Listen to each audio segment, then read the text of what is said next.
Good morning and welcome to KTZed Redemption, where it's always morning, even in the afternoon. I am your host, Jay Edgar, and I am joined once again on the other corner of the screen by the wonderful and lovely KTZed. Katie, how was your week? Hello, everybody. Oh, it's been going pretty well so far. So we'll see if everything collapses in on itself. I have a lot of people on vacation at my office right now, so I'm doing a lot. You mean this isn't your primary job? It's not the one thing that you do? Yeah, nope, not so much. What a week. Have you seen some of the craziness? Like, we've got like 7 main topics here, but they're short. I mean, there's not a whole lot of stuff on them, so it has been craziness here, and it's amazing to me how much stuff they're trying to cram in here now with the midterms coming up. Given the fact that, I mean, this whole Ukraine thing has kind of collapsed in on itself. It's like nobody cares. I haven't cared since it started. However, I believe that it was just to cover something else up. We just got to figure out what it was. This whole Ukraine thing and us even getting involved. There's conflicts happening all over the world all the time that nobody ever talks about. So there's a reason why we were talking about this one. We just got to figure out what that reason is. Well, it's the 51st state, don't you know? Oh, yeah. God, I sound like a Minnesotan on that one, don't you know? Don't you know? But we do. I gotta get the chat up. I've got it up going already here. But yeah, we definitely have a bunch of stuff to go over here. But like I said, I think it's going to be some fairly quick hitters here. I don't think we've got to spend a ton of time on a lot of stuff here. But we have got Biden has put out his budget proposal, and shockingly enough, it is massive. Of course it is. Did you expect anything less? No, I don't know if they're going to get it or not, because it sounds like Manchin's already off of it. But we'll be talking just a bit about that and what's going on with that and where that goes. The Parental Rights and Education Bill has passed, and we have got a lot of video from that because there have been reactions. I don't know if you knew about the fact that people were reacting to this, but there have been reactions. There have been. So we'll talk just a bit about that. Midterm is getting into full swing right now, and AOC is once again coming out and telling us that there are going to be major losses on the Democrat side. So we'll talk just a bit about that. Plus the some of the bills that they've been trying to force through at the very end. Insulin cap and marijuana decriminalization are 2 big ones that have come up here. And there's strategic reserve. I decided not to include that with the Ukrainian stuff just because I feel that's more of a midterm issue than anything else. Definitely. The Emmit anti-lynching bill has also passed, so we'll talk just a bit about that. There have been some things happening on the 1-6 front, which pretty much it's one of those things where Joe Biden said something tremendously stupid we had to talk about last week, and all of a sudden Bob Woodward had to tell us about something from the 1-6 Commission, so we'll talk just a bit about that. And if we have time, we're going to talk a little bit about what's happening in the Ukraine, but honestly, I don't know if we're going to have time for any of that, but we're going to try but we will have time for a double surprise stupidity. 2 of them. I like it. I couldn't decide which one. Stupid stuff going on. Yeah, and this one was good, so. We should have a show one time where it's just 100% surprise stupidity. We could do it. We could, especially given the fact that we get to, or even just like do a Hall of Fame of stuff that we've gone back and do a review of them. Mm-hmm. But it is going to be all this and more over on KTZed Redemption. Thanks everybody for checking us out live over on DLive, YouTube, Twitch, Twitter, Facebook. Thanks for checking us out on all those platforms. It's been our pleasure to come up here every week and come back and discuss the news of the week with you in a more discussive format. I know I read the news every day, but still it's a different feel when we're here. So it's always appreciated that you guys come out here and do the chatting, and we will check live chat in between topics too. And of course, if you can't catch us live, you can catch us back on demand over on YouTube, BitChute, and Rumble. So check us out on all those platforms. Plus, I am going to start getting myself back in the works of getting at least this show. I don't know if I'll get contemporary on it anymore because that does, especially with YouTube and their processing speed, because it takes a day usually to process where it usually only used to take 20 minutes. I'm going to at least try to get this show onto the audio platforms again. So look out for that. I like it as well. But that's what we have there, and yeah, we've got to get it right into it because we've got to keep flying along. Plus, we've got lightning round. We've got some other topics to talk about that didn't fit into anything else. Let's see. Let's get started here, shall we? Okay. So to start off with, and this is the big news, and this broke just today, just this morning. Elon Musk has now become Twitter's largest shareholder as of today. That's Uh, great. this That's this great come news. this comes to us from the Daily Wire's Amanda Prestigiacomo saying Tesla CEO Elon Musk has become left-wing social media platform Twitter's largest shareholder, taking 9.2% stake in Twitter Incorporated. Musk now has 4 times as many shares as Jack Dorsey, who owns 2.25%. Twitter shares surged about 26% in pre-market after the regulator filing released Monday detailing Musk buying the holding. Bloomberg reported the stake is worth about $2.89 billion based on Friday's market close. And I did the math off that. That means that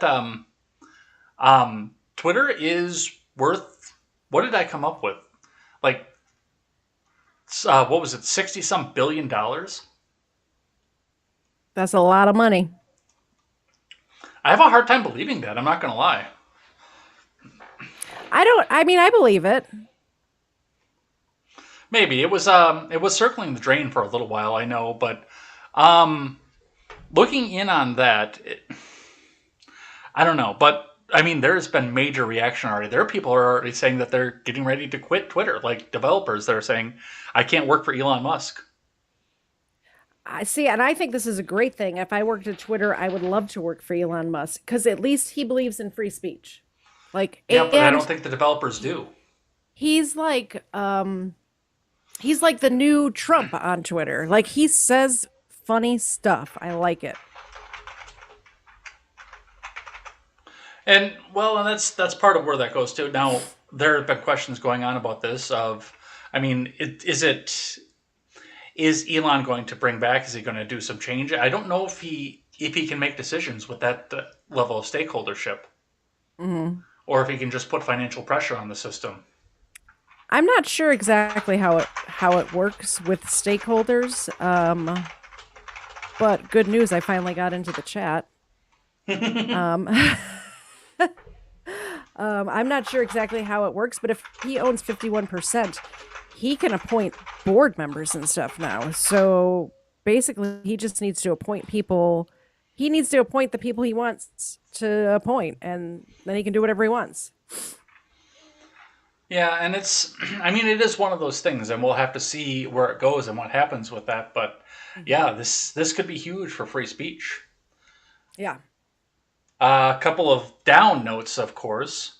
Over the past week, we have had 2 major shootings that got publicized. One happened here just Saturday night into Sunday morning in Sacramento. Yeah. Coming from the Associated Press, police at least 2 shooters killed, kill 6 and wound 12 in Sacramento. I saw that. And actually, I was thinking when I saw this story, and there was another one that happened in Brooklyn, I think it was, I that didn't I see the Brooklyn saw. one. Um, it was local papers. It wasn't a big to do about it. I just found it interesting. But I was thinking about doing an actual solo stream on this just because there's a lot to talk about with this sort of stuff. Especially with this one, because I mean, there have been a lot of questions as to what happened, why it is. Mhm. They're sitting here trying to tell us now about, were there multiple were shooters, but which, by the way, I do believe that there were multiple shooters, definitely. Yeah. You think so? There's no way. We watched the video on that today, and I mean, there's absolutely no way that there were not multiple shooters with this. Could In you fact, hear? Because I didn't listen to it this morning. Because I have a job. I know it sucks. But I did watch the video, and I was trying to listen to see if there was guns going off at the same time, and I didn't pick that up. So well, let's listen to because Here in I KCRA 3, we have a policy where Okay, so they're talking right now, but they'll be talking in just a second here. A couple updates on that since I talked about it this morning before we actually listened to the video. It does look like one of the shooters has been arrested, is in custody right now. But they're also like Biden got out right away and said, "Well, this is why we need to end ghost guns." And I'm like, they knew that the gun was stolen when they picked it up off the site, which means that it had a serial number, which means that it wasn't a motherfucking ghost gun. I don't think they know what a ghost gun is. I don't think so either, but it sounds good for a soundbite. Um, but let's actually listen to the video of this and some of the introduction from a local California affiliate that distributed out the video here. We do not show you video that has not been verified and have permission to use the video. We have verified a video you're about to see was in fact taken last night, that it is of the mass shooting that happened last night. It is sent to us by 916 Times. It's a grassroots kind of news, local news in Sacramento area on social media. We do want to warn you, this is a very intense video. It starts with a fight. Again, we don't know if that was related to the shooting. And then people are just running for their lives, literally. It is tough to watch, so a warning for you, but here it is.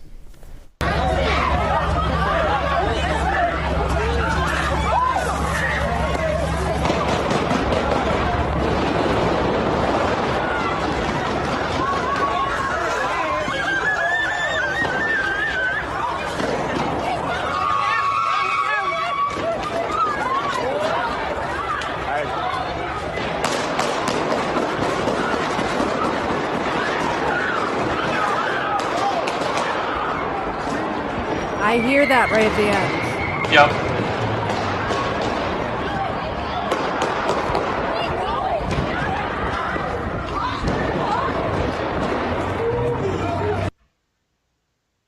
It sounds like a shotgun.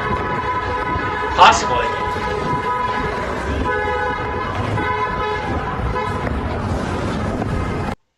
So, and like when I listened to that too, it sounded almost like at least three different sets of distances from where the vantage point was. Now, I understand the fact that the original poster was running, but still, it seems like there was, the first shot, and then the second shooter was further away, and then the third shooter was much, much closer. And I would almost argue it sounded like there were three different calibers that were being fired as well by powder count. Here's the thing.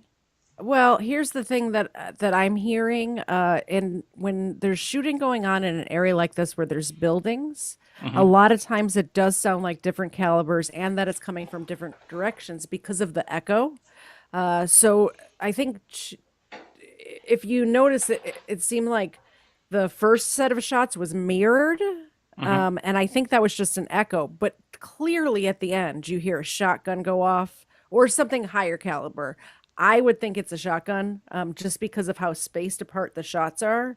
And there was only three of them, which normal shotguns, you're not going to have, you can get it, which would be awesome. But normally there's like two or three shots, up to five. I think there's semi-automatic shotgun that you can get five. But that's what it sounded like to me anyway. Yeah, I can see, but just to listen, there's definitely more than one shooter. Yeah. I know who would know for sure is Mr. Zed could listen to that and tell me exactly what kind of caliber and whatever else in echoes. Like, it's amazing what he can do. I think he'll buy you flowers still if you don't butter him up on stream. No, it's true. Like, there's an Air Force base near us, and we have helicopters go past our house sometimes. I'll be sitting in the living room and he'll like be able to tell me what kind of helicopter it is and how many there are. And it just sounds like helicopters to me. Like he'll say it out loud in the living room. I'll go outside and I'll see. Yeah, he's right. So that was the one from Sacramento. And yeah, unfortunately, a couple of the people that were injured are in critical care. So there will probably be updates on the casualty count, unfortunately.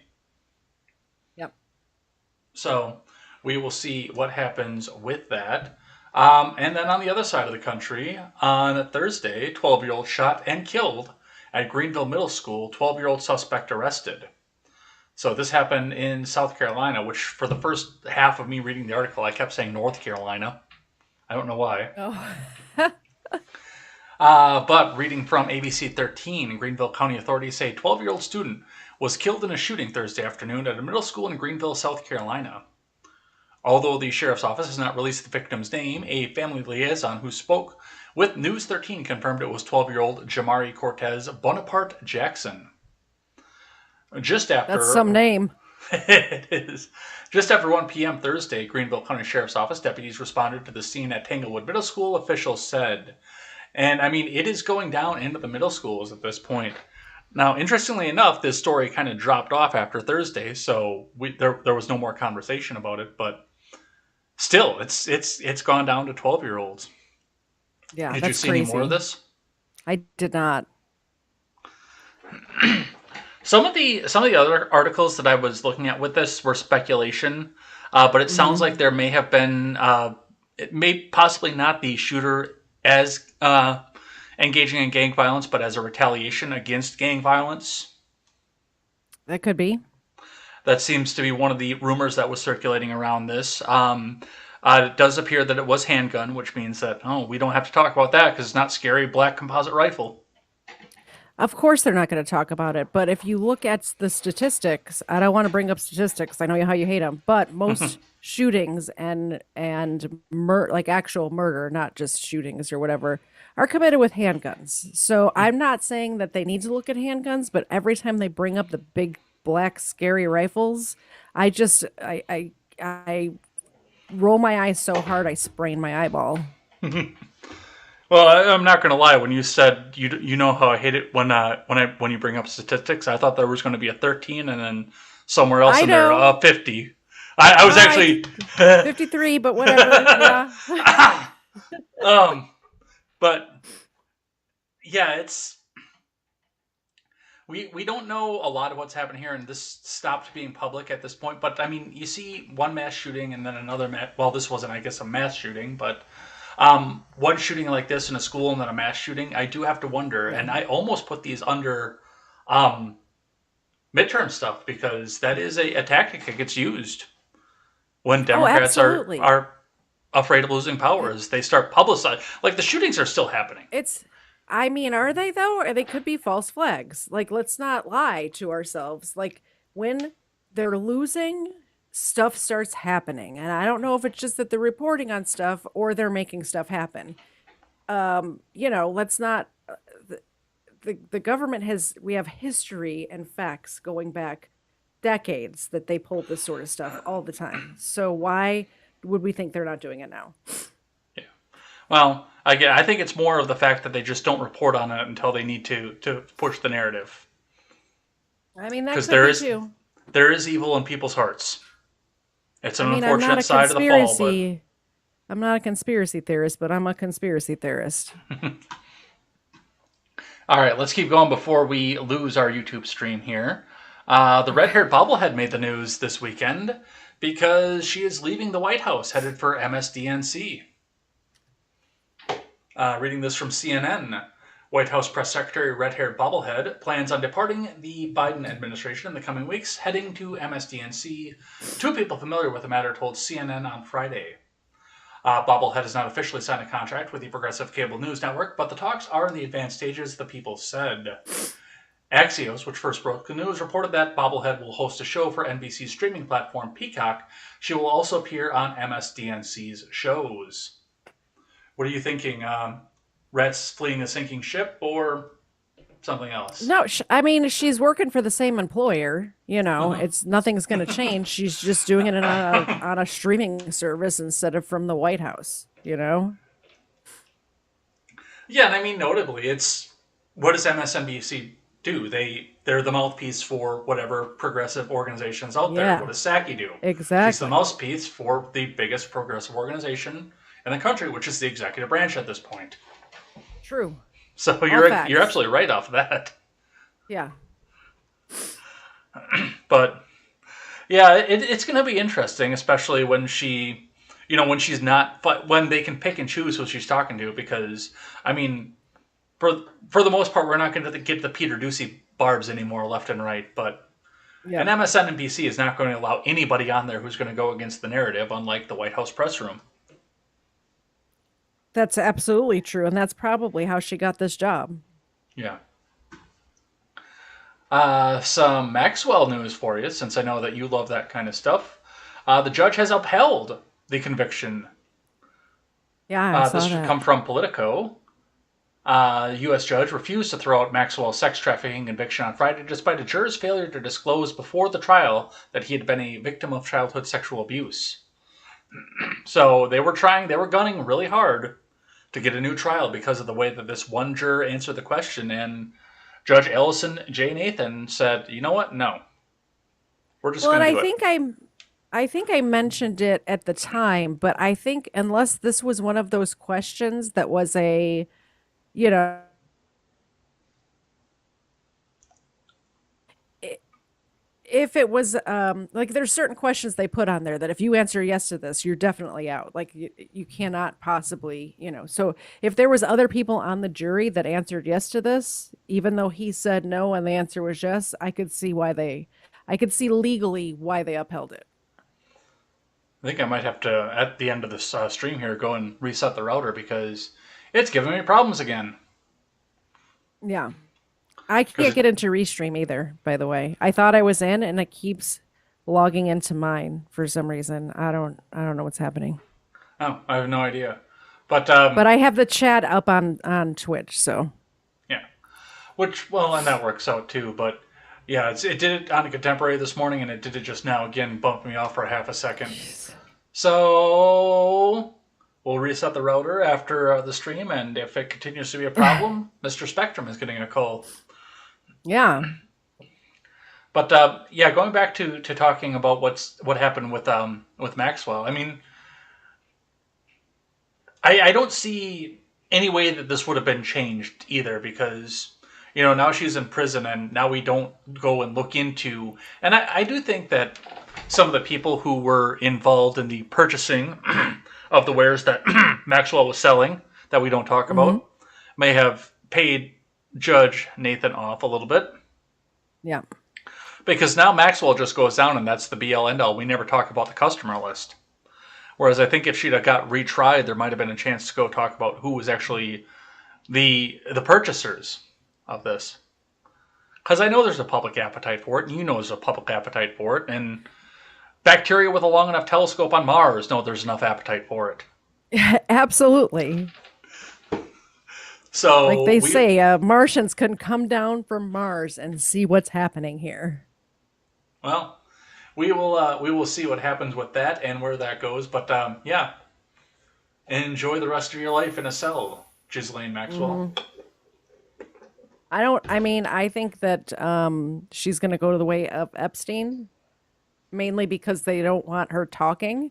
And once she's in and the sentence is set and all of her appeals have passed, and like there's nothing keeping her from talking. Not a thing.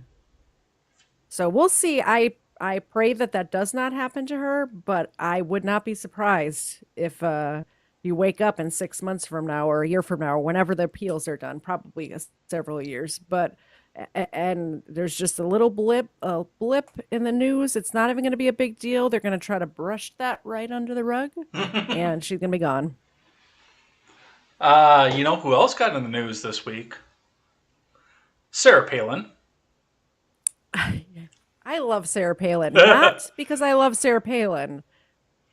The same reason I love Trump. Entertaining. She is an entertaining lady. When she speaks, it's fun to watch. Well, Sarah Palin is going to be returning to national politics coming up here, and she is launching a bid for Alaska's House seat.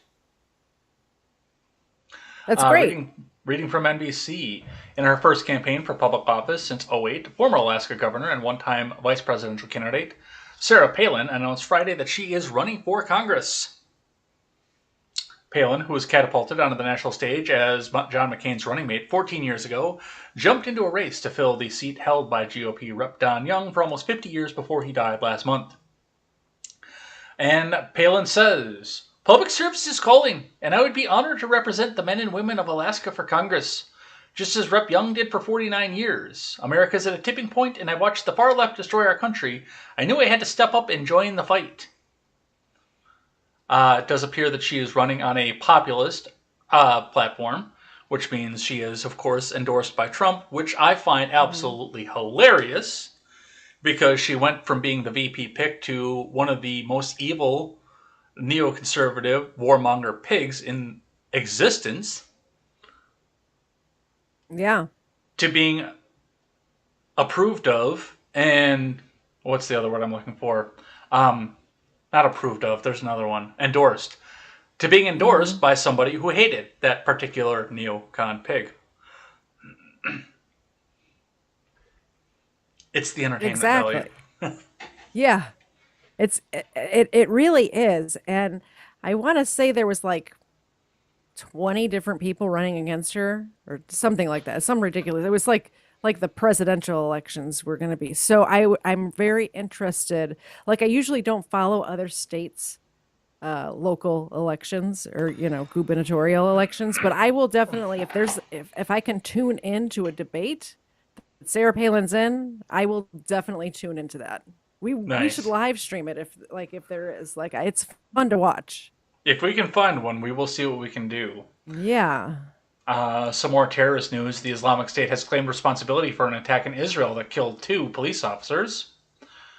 This one, again, showed up on the news one day and slipped completely under the radar.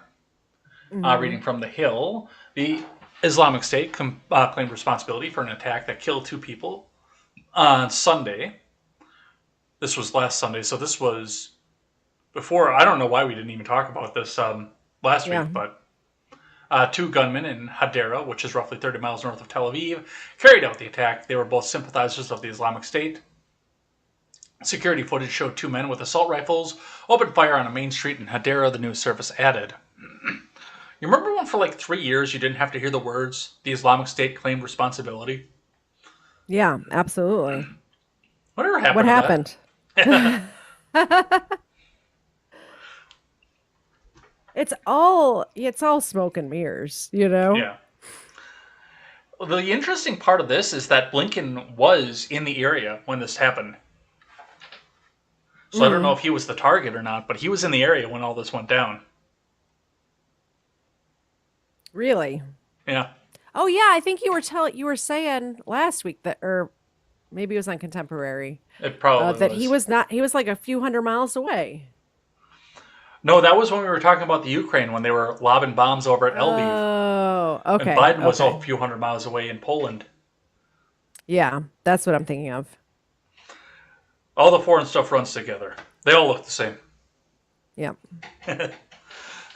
But yeah, looks like not a lot else that went on with this. Just the 2 officers killed, and more violence in the Middle East. What Are you else is ready to? new? Are you ready to get your 4th booster? Um, sure. Yeah, absolutely. Sign me up, Susan. Uh, CNBC reports that the CDC recommends 4th Pfizer and Moderna COVID vaccine doses for people aged 50 and older. So you actually wouldn't be eligible yet off of this, but the day is coming. Mm-hmm. This comes from CNBC reporting.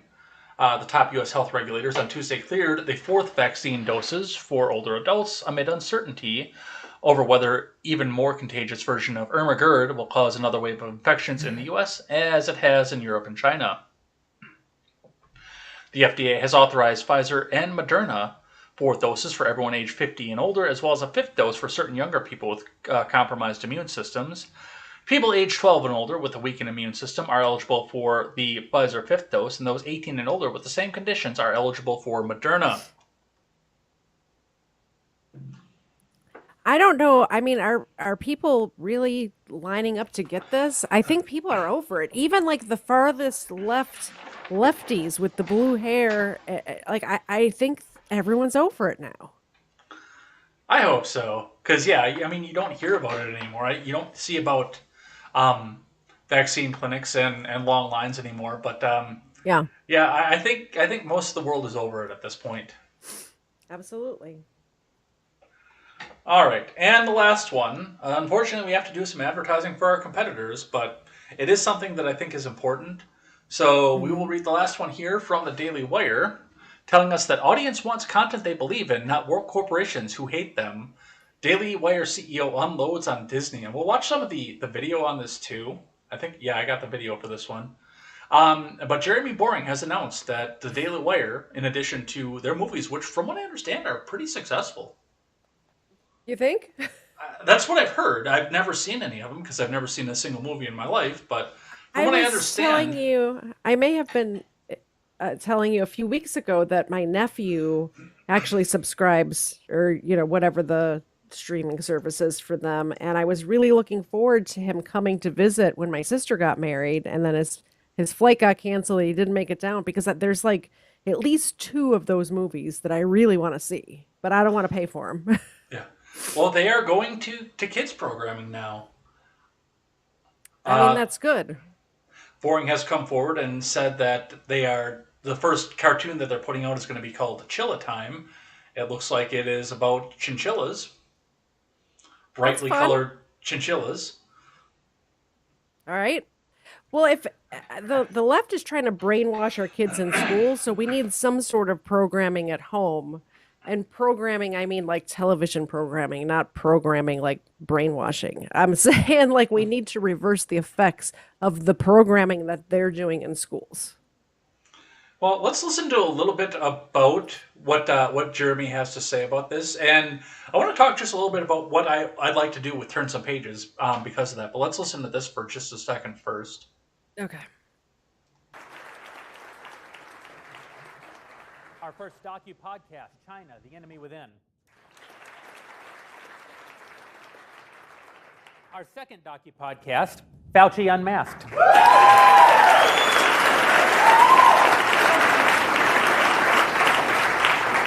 You didn't let me finish Fauci Unmasked with Michael Knowles, so there's no need to clap. Absolutely no need to clap. A new social media show, Comment Section with Brett Cooper.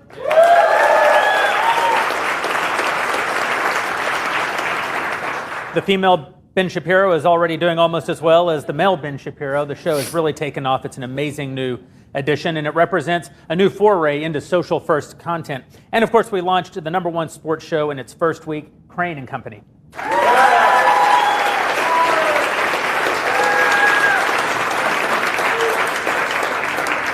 For those of you who haven't seen it, there's a bus waiting parked right outside behind the studio with that giant 3 faces on it, ready to head down to the Final Four.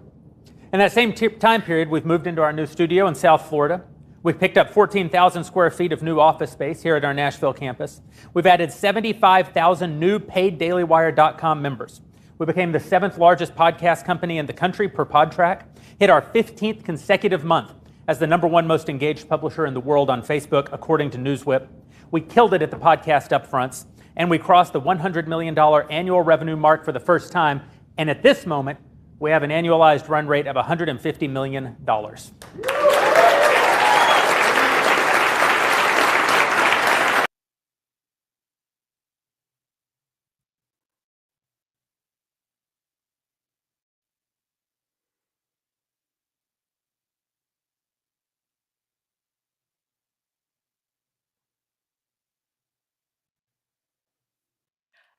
I did. I saw it on PJ's show. Yeah, it's really funny.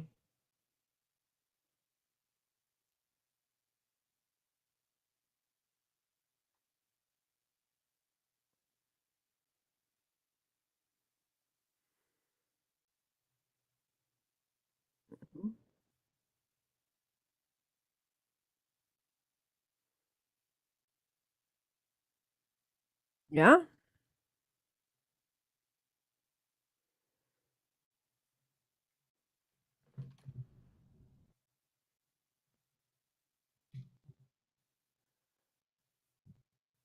Hmm.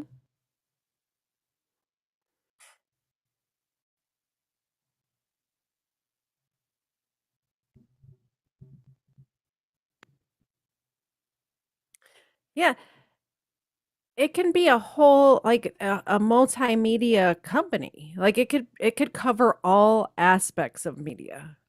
Like once it gets going, I mean, how long did it take the Daily Wire to start producing movies?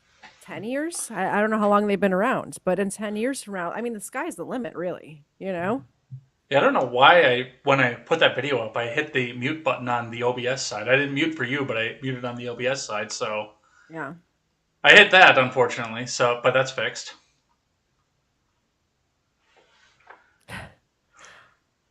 Real quick, I want to just give a big shout out to Quest Fanning, who's in the chat right now, for being the first person to buy me a coffee. I just saw that. Nice. Thank you so Good much, job. Quest. But yeah, I mean, Apparently, I'm not as, working for free no more. And you know, like I said, it's just there's so much culture out there, and there are so many good creators out there that I've met over doing the Ed's Worlds thing. Yeah. Before, and even while I was doing Red Ned, when Elaine bailed on me too, and still going back in and going back out and talking and meeting some of these great people who are into that, like can do so many talented things that I just can't do. I read news.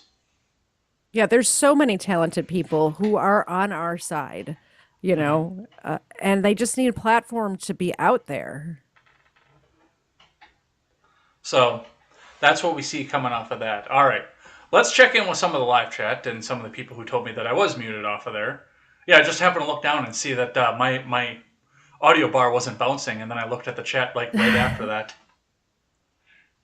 Because, yeah, if I'm flipping scenes, I can't see the chat because the chat sits behind OBS when I'm flipping scenes, but when I'm not flipping, I always keep it back up. But, yeah, there it is. I need a third screen to keep everything straight. All right. Let's see what we have going on here. Number 2 is here. Hi, KTZed. I'm your friend from Twitter. Randy is here. What up, party people? Nailbender says, boo, this show sucks already. Boo, boo. Well, I just went muted, so that's, that happens. Arbolt is here. Randy says, we got to get Katie set up with a gaming PC with multicolor lighted fans, which that's what I have. Really? I just have a laptop. Quest Fanning says it's only a partial decriminalization.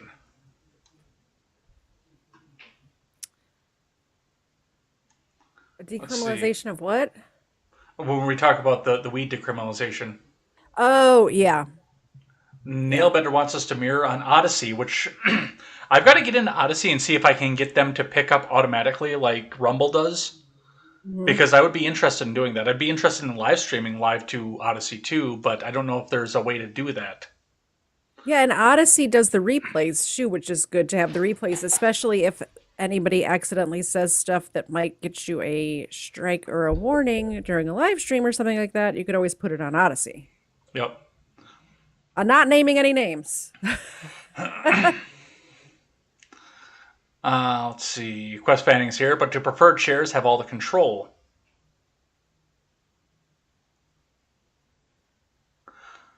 Let's see. What else? Some more tech talk about how to get everything to go up with the Odyssey library, which, yeah, I mentioned, and I do have an Odyssey account.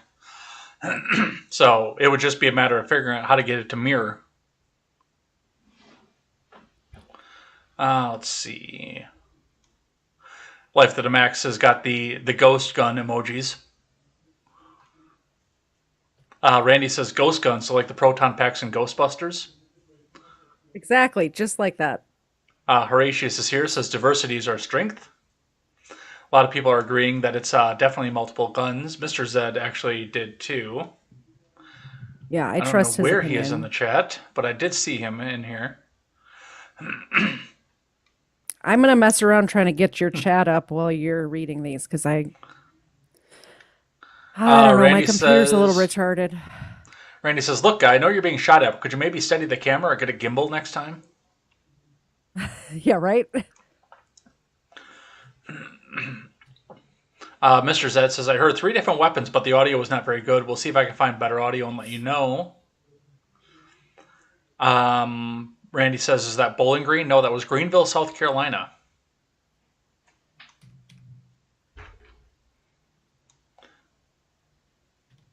Let's see. Randy says, wasn't there some shooting or something that happened under Trump where he wrongly stated it had happened in Bowling Green? I remember there being a controversy about Bowling Green, but I don't remember what it was. do remember that. It rings a bell, but I don't remember what it was. It was like he said something about Bowling Green in a speech and like nothing happened in Bowling Green that day or something like that. I think that's what it was. Life to the Max says, as long as I see less of that ginger, but the next person might be just as, might be worse and more soulless. Yeah. Horatius apparently goes up to every pit bull and pet him because I don't want to be seen as an evil anti-pit bull breedist. Good. I've been mauled Pit bulls are the sweetest dogs. I've been mauled countless times, but it's worth it because I want to be seen as a good person. Exactly. You know, those evil breeds that that might maul you instantly, like the one that's probably asleep on the bed next to you.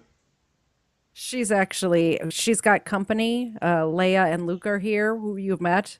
Yes. So she's playing with her friends in the living room. Leia, you mean Samuel L. Jackson? Samuel L. Jackson is here. Yep. Horatius, I don't know if I can do that one. God, I wish I could get the chat up because I want to see what it is. Nailbender says Palin is still sexy as fuck. All right, I think I figured it out. I had to go to the .io and log in there before it would come up in the app. I got it. Life to the Max says she said the word. She said gubernatorial. Fanning says the Islamic State did keep taking responsibility, just wasn't reported.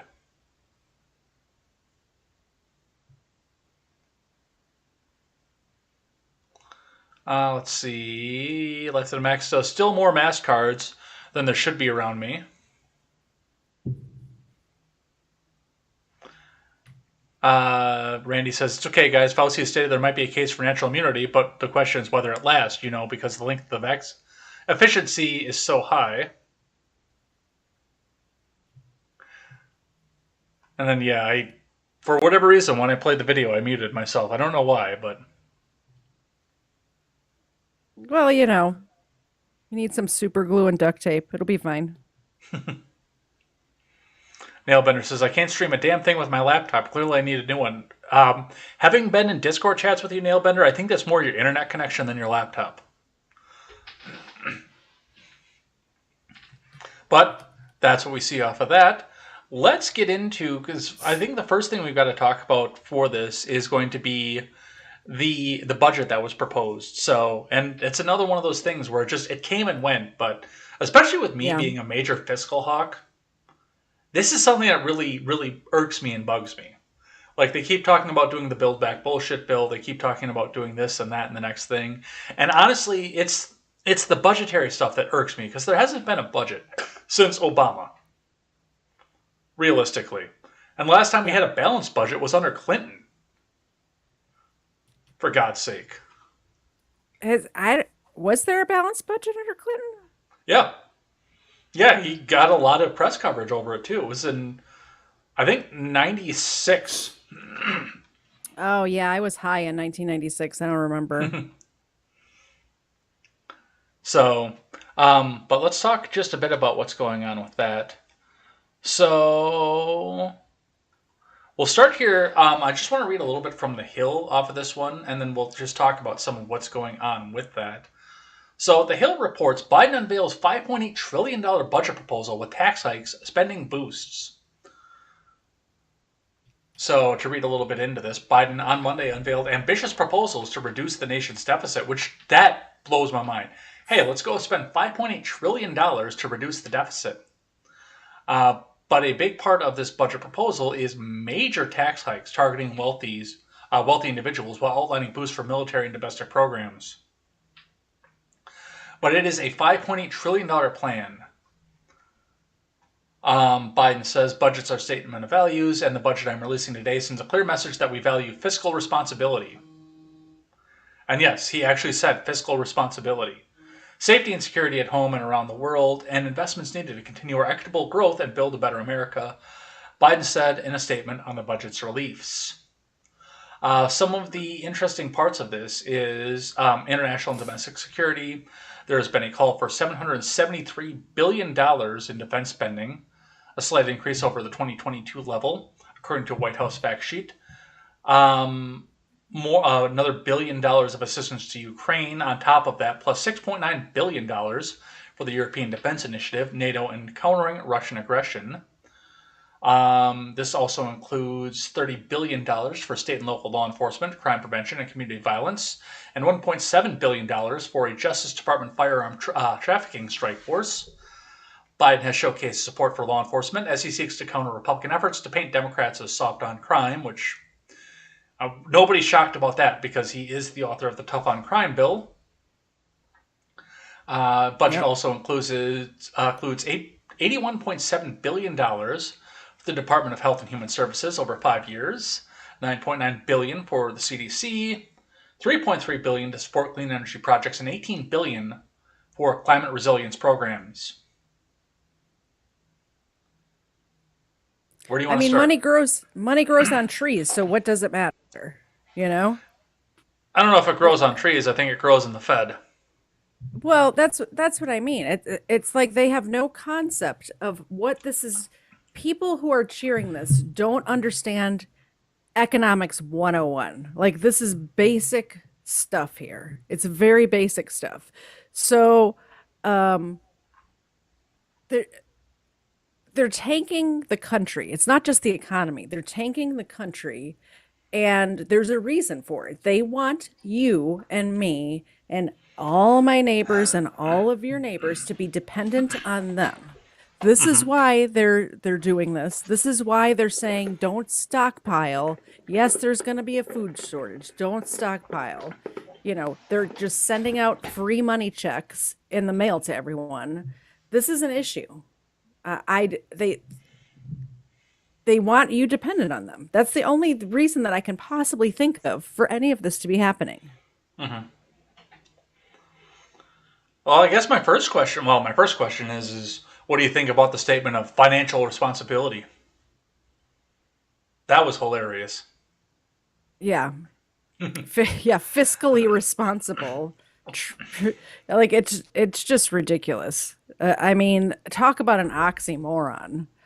Or just a moron, whatever. It doesn't make any sense. One of the big parts of this, and this is what's getting more attention than the actual spending portion of this, because the claim is that by doing this, you are actually going to get enough money to not only spend this level of money, but to reduce the deficit. That is the fact that in this budget is a proposal for a minimum 20% tax hike on American households worth more than $100 million. And that would target their full income. And that is a quote there, including standard taxable income, which is, where Bezos makes about as much as I do. And I'm not even kidding. Yeah. On paper, Bezos' yearly income is about the same as mine. Because he gets most of what he has through assets. But also, unrealized income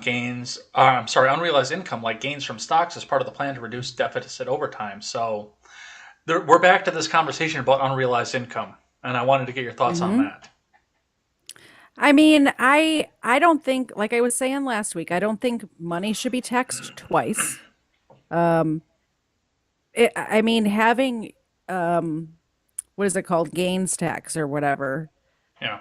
That should only be once it's sold. It shouldn't be like, oh, your house value went up, so you owe us money. That doesn't make any sense at all, because if I don't sell my house, I don't have that money. So I'm paying money on money I don't have. Like, that doesn't make any sense at all to me. And if they do push that through, if people realize what they're doing, there's going to be riots in the street, or there should be, over something like this. Forget about whatever they were rioting about in 2020. That does not matter. This is affecting every single American. And even people who don't have a lot of money, this will affect them. Like, because they're like, even when I worked at Walmart, there was stock options. They gave you 3%. They matched 3% of whatever you put in, even if it's $5, so people have stocks, especially, obviously higher income earners have more of this sort of investments or whatever, but even the low income workers have, or I did at least when I was a low income worker, have stock options, and they have stock. And if I'm working at Walmart and I have $600 in stock from having worked there a few years, they're going to tax it if that stock price goes up. And these are people Right. that can't afford their taxes now, let alone having extra money that they're going to have to pay on stuff. Well, and one of the asides to this as well is like I made a mistake when I was talking and I said households valued over $1 million versus households valued over 100 million, which is what it is. Mm-hmm. And but it's important just to see how low some of that, like how much of the population that actually affects. So there is a house around the corner from where I live. Mm-hmm. I've looked at it a couple times. I mean, going to work, I drive by it almost every day. And I knew it was a valuable house, but I didn't Yeah. realize how much they're asking for it because it's on the market right now. They're asking $1 million for that house on 3.5 acres Really? in small town redacted. Well, small town redacted and small town anywhere. Because Mr. Zed and I have been looking at properties in Tennessee. And it's, even though our property value has gone up, it doesn't matter because even just to get a trailer on a 5 acres, like a mobile, like our prefab home or whatever, on 5 acres in Eastern Tennessee, it would be like an even trade for what we have now. And you've been to my house. I have a pretty nice house. I only have an acre, but it's 4 bedrooms, 3 full bathrooms. Like it's a nice house. So, it's like when they just keep jacking up the prices on things, it doesn't matter that your home is worth more. And if they're going to start, like, going back to what we were talking about a second ago, if they're going to start charging me on potential earnings, like if I were to have sold my house this year, yeah, it would have been more, about twice as much as what we bought it for. But I don't have that kind of money to give them in taxes. Well, and that does go on to the other side of that too. Is now this unrealized capital gains is only supposed to be on households that are worth over $100 million. How long before they realize that the rich people are very good at hiding their money before that goes on to the rest of us, to you and me? Not So, to mention somebody who owns $120,000 house that suddenly goes up 140,000, and even if he doesn't sell it, that's still an unrealized capital gain. absolutely. And when they keep making money worth nothing, everyone's house is going to be worth that. Like it's numbers on a page at this point. It's not what it's actually worth.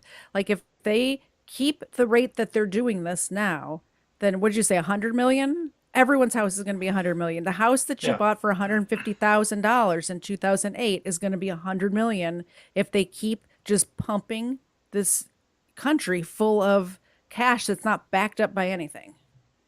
Funny money, essentially. Yeah, it's Venezuela.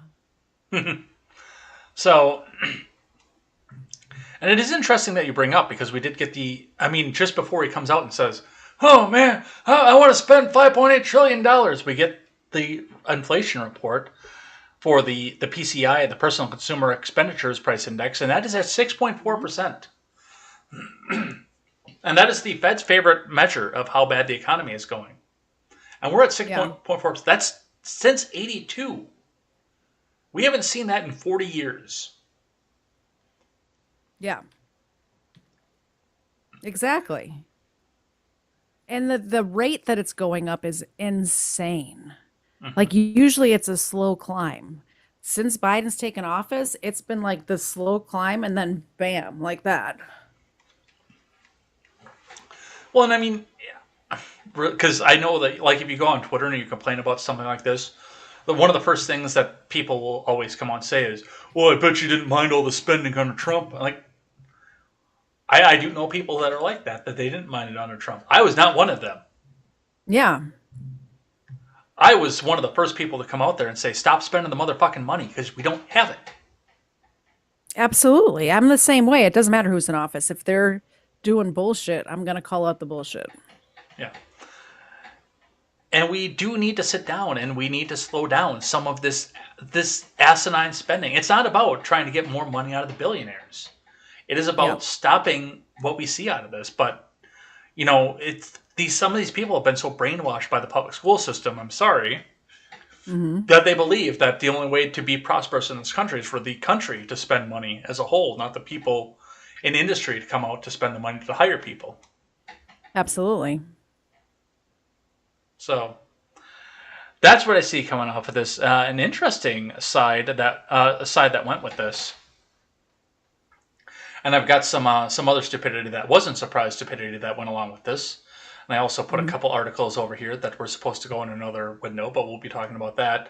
One of the things that came out when they started talking about this was, it turns out that over the pandemic, because of the adjustment of tax brackets and the child tax credit, according to Fox Business, let me get this over on the screen here, a full 57% of American households are paying no income tax on a net. That's insane. And yet they still want to go after more of these families harder. The families and the households that are paying almost all of the taxes at this point. Yeah. Just to read a bit from this, more than half of U.S. households paid no federal income taxes in 2021, a temporary spike attributed to the massive COVID relief spending in the form of tax credits and stimulus payments. So yeah, and I mean that does include the stimulus payment off of there, but I still pay taxes, even with the stimulus payments involved. Because I don't have the tax credit to go on to, but still. Well, these are the people that don't need to be voting. If you don't pay any income tax, like you know how I feel about the 19th Amendment, but it's not just women that don't need to be voting. It's people that aren't paying into the system. No representation Like, they without don't- taxation. Yeah, they don't own anything. They don't, they're not paying a single dime in taxes. That's except for sales tax. That's insane. And these are the same people that are probably paying more in sales taxes than I do because they spend more than me. You know what I mean? I Yeah. don't go out and buy the newest whatever shoes or purses or designer whatnot, But yeah, I could go on a whole tirade right now about who should not be voting. And the top of the list, women. Next on the list, people that don't pay taxes, people that don't own anything, people that don't have skin in the game. Did you, speaking of just that off thought, did you see the little note that I put into the opening text? I did not, because I was trying to get this chat up and, I was having I'm actually issues. going to bring the opener back up just a sec so the people Okay, can see that perfect. there's just out there. So, and I make it look like a computer program is starting up when I do that, so. So I'll read about the fourth line down.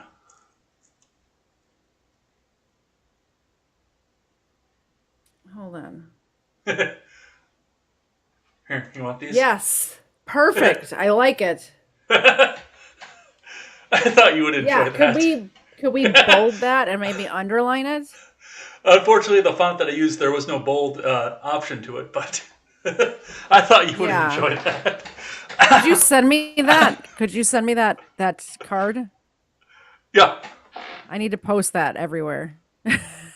Well, we might have to get it screenshotted just because of the way that because it's a couple different options on there. But yeah, we'll figure out how to get screenshot that. it.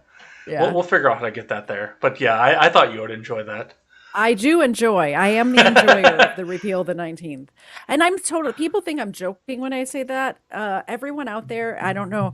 I know I have gotten a lot of new followers on Twitter this week. If any of you are here, I'm 100% serious about that. It's not a joke. I think we need to repeal the 19th Amendment. So the last one that I want to do for this is another one where I actually thought you would enjoy this quite a bit, is because they're talking about the unrealized gains, and then we'll move off of this topic.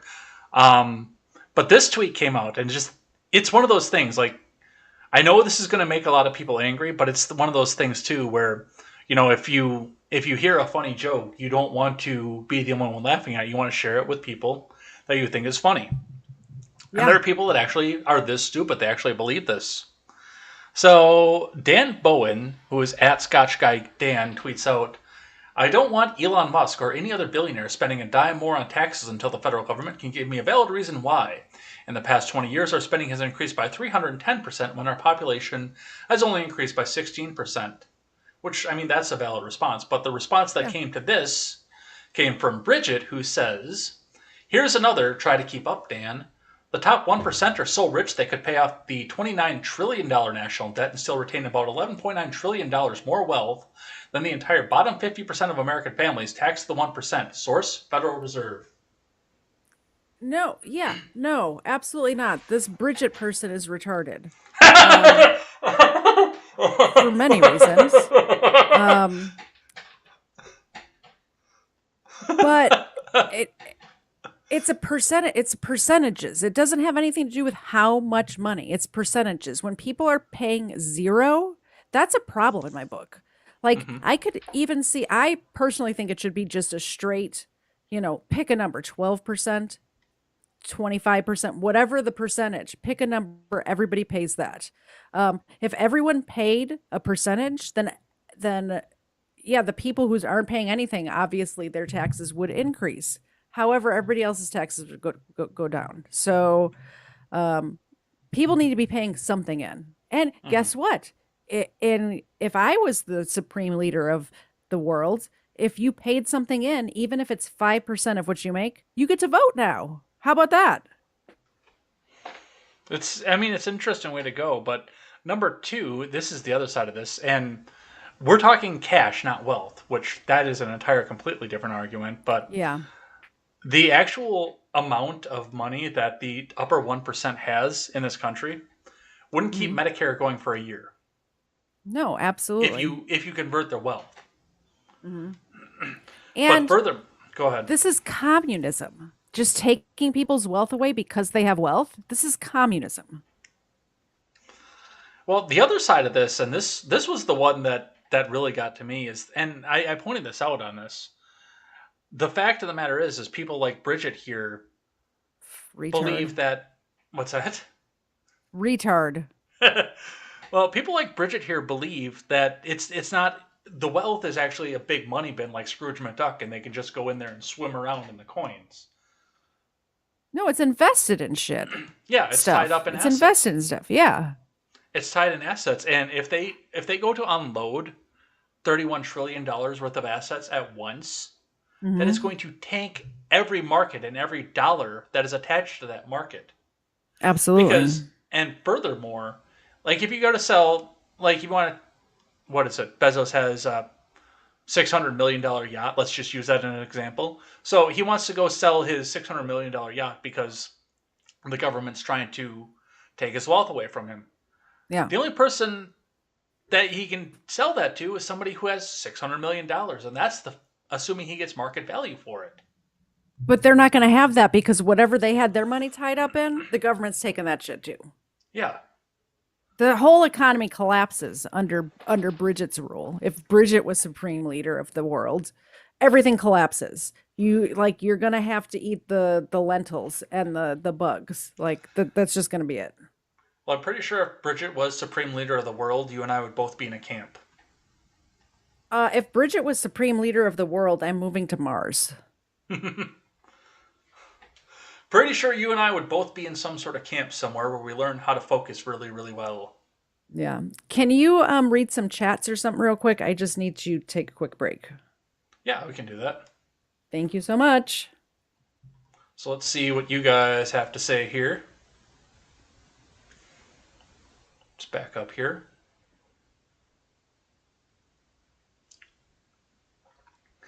Holy shit. A lot of people talking here. Let's see. Mailbender. First off, Discord sucks. Second, my laptop was brand new when Windows 8.1 was. Been on Linux ever since. Don't have the resources to handle live streaming. And you might have some internet issues too, but Horatia says, if I remember correctly, he just took money from Medicare and Medicaid and put it towards the debt or sometime BS. Moving money around shenanigans, that was the media narrative because of pressure from Perot, which actually is true. But it was indeed a balanced budget.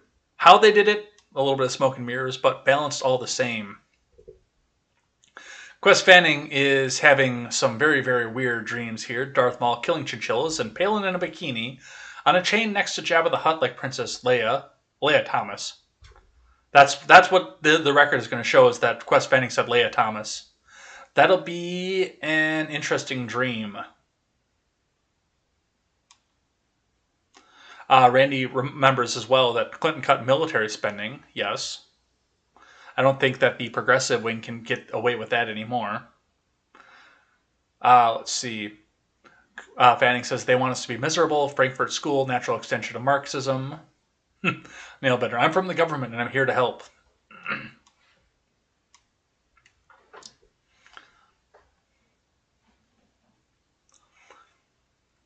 Let's see. Yeah, no, we've had a guild server for quite a while, Randy. Nailbender is correct. He built it up for us. Got it going. I hadn't even heard of Gilded before then, but actually, honestly, Elaine was the one that brought it up to me. If somebody else brought it up on the Stevens side, I do apologize to that, but Elaine was the one that brought it up to me, telling us that it's like Discord and Slack had a baby. Which I do want to get some more people onto that, but I mean, a lot of us have a dead server in and of itself, so getting everybody together to talk on a new platform, as I know, a little bit tedious, but at some point we're all going to disappear too.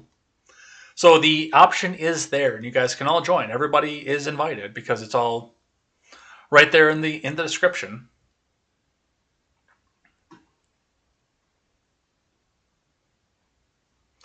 Horatius says Clinton's lockbox plan is nothing more than a scheme to use more than $3 trillion in Social Security surpluses to buy down federal debt. In exchange, the Social Security Trust Fund gets another $3 trillion worth of IOUs.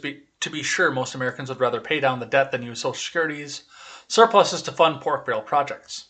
Very, very true.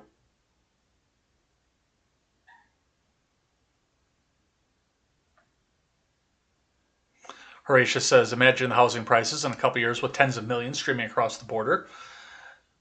And I know that was pushed back on, but I do keep in mind that as they're going out and renting houses, that pushes other people who could have rented those houses out of there and makes it, some of these people are going to be getting Section 8, but it makes it so that these people have to go out to try to either buy property or pay extremely higher rent. So do keep that in mind.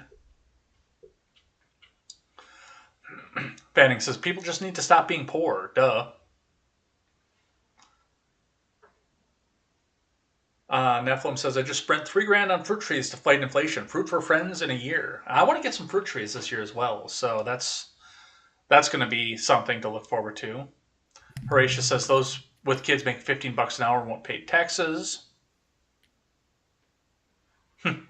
Randy says, fruit for friends sounds like an LGBTQ plus IARRGTQ agenda. That's a lot of letters. And they keep adding more. Yeah, right. I'm back. Did you miss me? Did everybody miss me? Quest says, Quest bombing brown kids Fanning and Katie repeal the 19th Zed. Yeah, absolutely. Randy says, I'm sure her source is just the national debt. I doubt their combined wealth came from that. Might be wrong, says another L for the public education system. Might be wrong, says exactly. These morons have no clue what the net worth is. It's not liquid, and it's currently invested creating wealth for our economy. Plus Fanning says, Ed, is Palin hot? Well, I almost never go out with women older than me, so do keep that in mind. She's hot for her age. Does that make sense? Randy gave us a PSA and says, don't be a Bridget. Don't be a Bridget.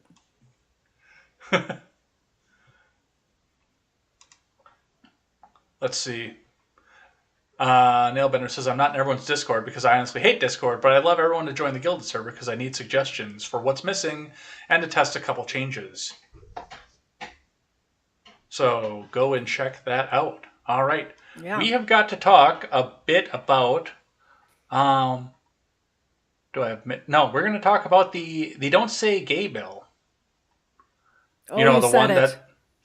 I said it. I said the word. So, let's see.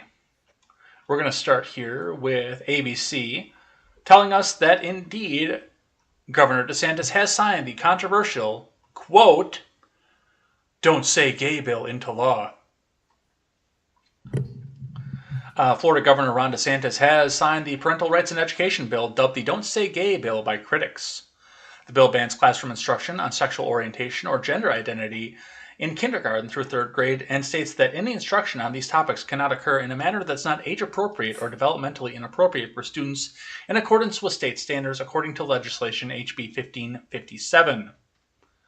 DeSantis, before signing the bill, says, "We will make sure that parents can send their kids to school to get an education, not an indoctrination." Well, if you're going to public school, you're going to get an indoctrination no matter what. I'm sorry. Under this bill, parents can also decline any mental, emotional, or physical health services available to their children at school, and the schools will be required to notify parents of their child's use of school health services unless there's reason to believe that the disclosure would be subject the student to abuse, abandonment, or neglect, which was one of the big things where a lot of the initial opponents of the bill were against, because they said, whoa, some kids can't come out to their parents because they'll get beaten up. Rarely. That was one of the initial arguments, and I do agree with you off of that. But yes, that was one of the initial arguments for this was the fact that, yeah, they said that they'd get beaten up at home if they came out. That's baloney. I'm sure you're happy to see that the bill is signed into law, though. Oh yeah, absolutely. But I don't understand why, people like Disney and all of these teachers and whatever are upset about this, because it does not go far enough. Like, I don't think we should be celebrating this bill, and I don't think that they should be protesting it, because to me, what's actually written in this bill is just common sense. It's just common sense. There's nothing in this that's groundbreaking or anything like that. We should not be teaching kindergartners about sex, any sex, straight sex, gay sex, any sex at all. And I take it a step further. I don't think we should be teaching any children, no matter the age, about sex. But this is not including, 17-year-olds. This is not, I don't understand what the big deal is. It's gay. This is gay. Well, one of the big deals, of course, I mean, a lot of this did come from the fact of stemming of anything DeSantis does is wrong. And you know that as well as I do, that that's where a lot of this came from. And some of the pushback that we saw about this, too, is the fact that DeSantis is wrong no matter what. But I wanted to, now that this is law, now that there's, not anything that can be done about this, I wanted to get some of the reaction off of this, and especially this. This was the one that I thought for sure that was going to catch your attention off of this. So one of the teachers that's going to be affected by this, a kindergarten teacher, got on MSNBC and got to give an interview on MSNBC about how badly this is going to affect him. And I wanted to have you listen to the interview. Have you heard this interview already or no? I have not. Oh, good. This is going to be a surprise. This could have been surprise stupidity. Oh, no, there's more. We got 3 tonight. So let's listen to this teacher on MSNBC, what he has to say about this. Yeah, it's twofold. It really hits hard in my heart professionally and personally, both. Professionally, it truly makes me feel like I am not trusted as a professional. I know my kindergarten standards through and through, and nowhere in our curriculum does it have anything about teaching sexual orientation or sexual identity. So for them to say that's happening, it's kind of crazy. But we should be able to have discussions, and that's what we're encouraged to do in kindergarten. And then personally, because my kids do have questions. They want to know who my partner is in pictures outside of my classroom, and I should be able to speak to that. So do you worry that you won't even be able to talk about your own personal home life? I mean, I have a child in kindergarten right now. I know exactly that my child has 2 teachers, one of which has a daughter at home and is single. The other is married and has 4 children. I know everything about their lives because my kid tells me. Absolutely. You are 100% correct. That's what we do as educators. We build relationships with our kids. And in order to build relationships, you talk about your home life. You talk about what you do on the weekends. That's building community. it scares me to death that I am not going to be able to have these conversations with my children, because they're going to ask me what I did on the weekend. I don't want to have to hide that my partner and I went paddleboarding this weekend, because then they ask, well, what does partner mean, Mr. Bernard? And, I'm worried. Can I tell them what it means? I'm also worried for my kids. I have a little girl this year who has 2 moms, and the kids are curious about her 2 moms. They want to know about her 2 moms. If they go to her and ask her about her 2 moms and she doesn't know what to say, they're going to come to me and ask me. And then, so what do I do? It opens up for parents to really take some legal action against the schools and teachers. And you look like you have something to say. These are not his kids. Why is he referring to them as his kids? These are not his kids. First of all, I never knew anything about my teacher's home life. Why is this an issue? This is not normal. This is not normal. Talking about and I'm not even talking about the fact that this guy has a partner, whatever the fuck that, whatever the heck that means. Like, I don't even care about that. You should not be talking about your wife or your husband or whatever. And if you want to have a photo up of your family or something on your desk at school, that's fine. You don't have to answer questions to kindergartners.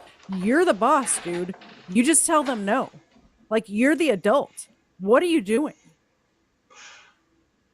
What really got me is when he said, my kids. They are not your kids. They're our kids.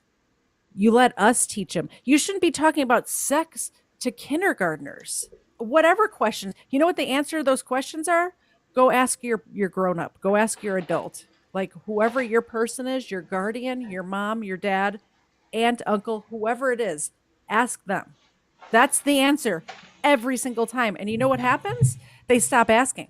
They stop asking after that. They hear you tell one kid that, and the next kid's not going to ask you. Well, this guy brings up some. Ed? What do you think about this? This guy brings up some interesting points off of this, and I mean, I look at this more analytically to the legal side of things, and some of the arguments that have come off of this, and I've argued with people on Twitter that have come on and said, well, this guy's absolutely right on MSNBC because, if a little girl comes into her class and draws a picture of 2 mommies, well, that teacher can go get sued because they put that picture up with all the rest of the pictures. No, that's not what this is. That's actually probably true, but realistically off of that, you've got to find a judge who's going to be willing to take up that case, which I think a lot of them are going to get laughed the fuck out of court. I do think there are going to be litigants out here who try to take this too far, and they're going to get laughed out of court immediately. Yeah. And it's the same thing. Like if some parent tries to sue this guy who likes to go paddleboarding, which I think means going and pretending to be a taffy apple, and they're going to come out and say, "Oh, there, don't you think?" He's going to probably get at least one lawsuit brought forward before him. But again, I'm pretty positive that any judge worth his salt is going to look at that and laugh that right the fuck out of court. If it's just about the fact that he's got a husband. Now, if he's talking about pretending to be a taffy apple, to go back to the graphic side, then yeah, he's going to get the pants suit off of him. Ed, you're killing me. For good reason. The pants suit off of him. For good reason. Taffy apple. What are you doing? If the children are asked to draw a picture of their family and it's 2 adult women and children or whatever, that's not what this bill is about. It's about the teachers talking about sex. I'm not talking about. Yes, exactly. This is not normal. This is not what we need to be teaching children. And I don't know. I read the bill, but I can't remember what age is it. It's just up through middle school. Am I correct on that? No, it's up to 3rd grade. It's not even middle school? Yeah. 3rd grade. How old, Chad? I don't have kids. How old is a 3rd grader? Like 8. 10, right? 8. 8? 8. So we're talking about gay sex with 8-year-olds, and they have a problem with this. They were just saying you can't talk about sex, and and they keep saying this is don't say gay or whatever, but it's not even about that. It's about sex in general. It's about uh, it's about all aspects of sex and just in general, not gay, not straight, but all encompassing. 8-year-olds, if an 8-year-old comes up to you, like let's say it's an 8-year-old even in your family. When my nieces and nephews were 8, if they came to me and asked me about sex, I'd be like, you need to talk to your mom. Or if it was my nephew, you need to talk to your dad. Like, there's no reason for anybody outside of a parent to be talking to, like, this is grooming. This is these people who are protesting are pro grooming children. That's the only reason to be talking to children this young about sex at all. Yeah, you're right on the money on a lot of that too. But it is, and a lot of these people haven't read it or read it in a certain way, or were given a soundbite from MSNBC, like go post this on Twitter because this is what there's actually in this. Because they can't be bothered to sit down and read 8 pages of legalese. Oh, I'm so mad right now. I'm so mad. You know who else is mad? Ron Perlman. Ooh. Ron Perlman Oh was my really mad God, about this this. guy. Look at the head shape on this guy. Holy cow. Let's listen to this. Good morning, Governor DeSantis. Ron here. Don't say gay. Don't say as the first 2 words in a sentence spoken by a political leader of a state in the United States of America. Don't say. Don't fucking say, you fucking Nazi pig. Say. First Amendment. Read about it. Then run for office. You piece of shit. Good morning, Governor. Pretty positive the last relevant thing that Ron Perlman ever said was, War never changes. I don't know who Ron Perlman is. Ron Perlman was Hellboy in the Hellboy movies, and as the gamer, I also know him as the person who read all the speeches at the beginning of the Fallout games, and that's it. Okay, that's like literally all that he's ever done. That's well known. I don't know who this G-list actor is, but I can say that his skull shape is kind of concerning. For somebody who makes a living in front of a camera, he's learned nothing about camera angles. What's that about? Like, who puts, like, he's got, like, he's like filming like here? Like, what is this? Like, learn your angles, buddy. Also, he hasn't read the bill. Like, he absolutely has not read it, because if he has read this bill, there's no way that he'd be like, free speech, America, whatever.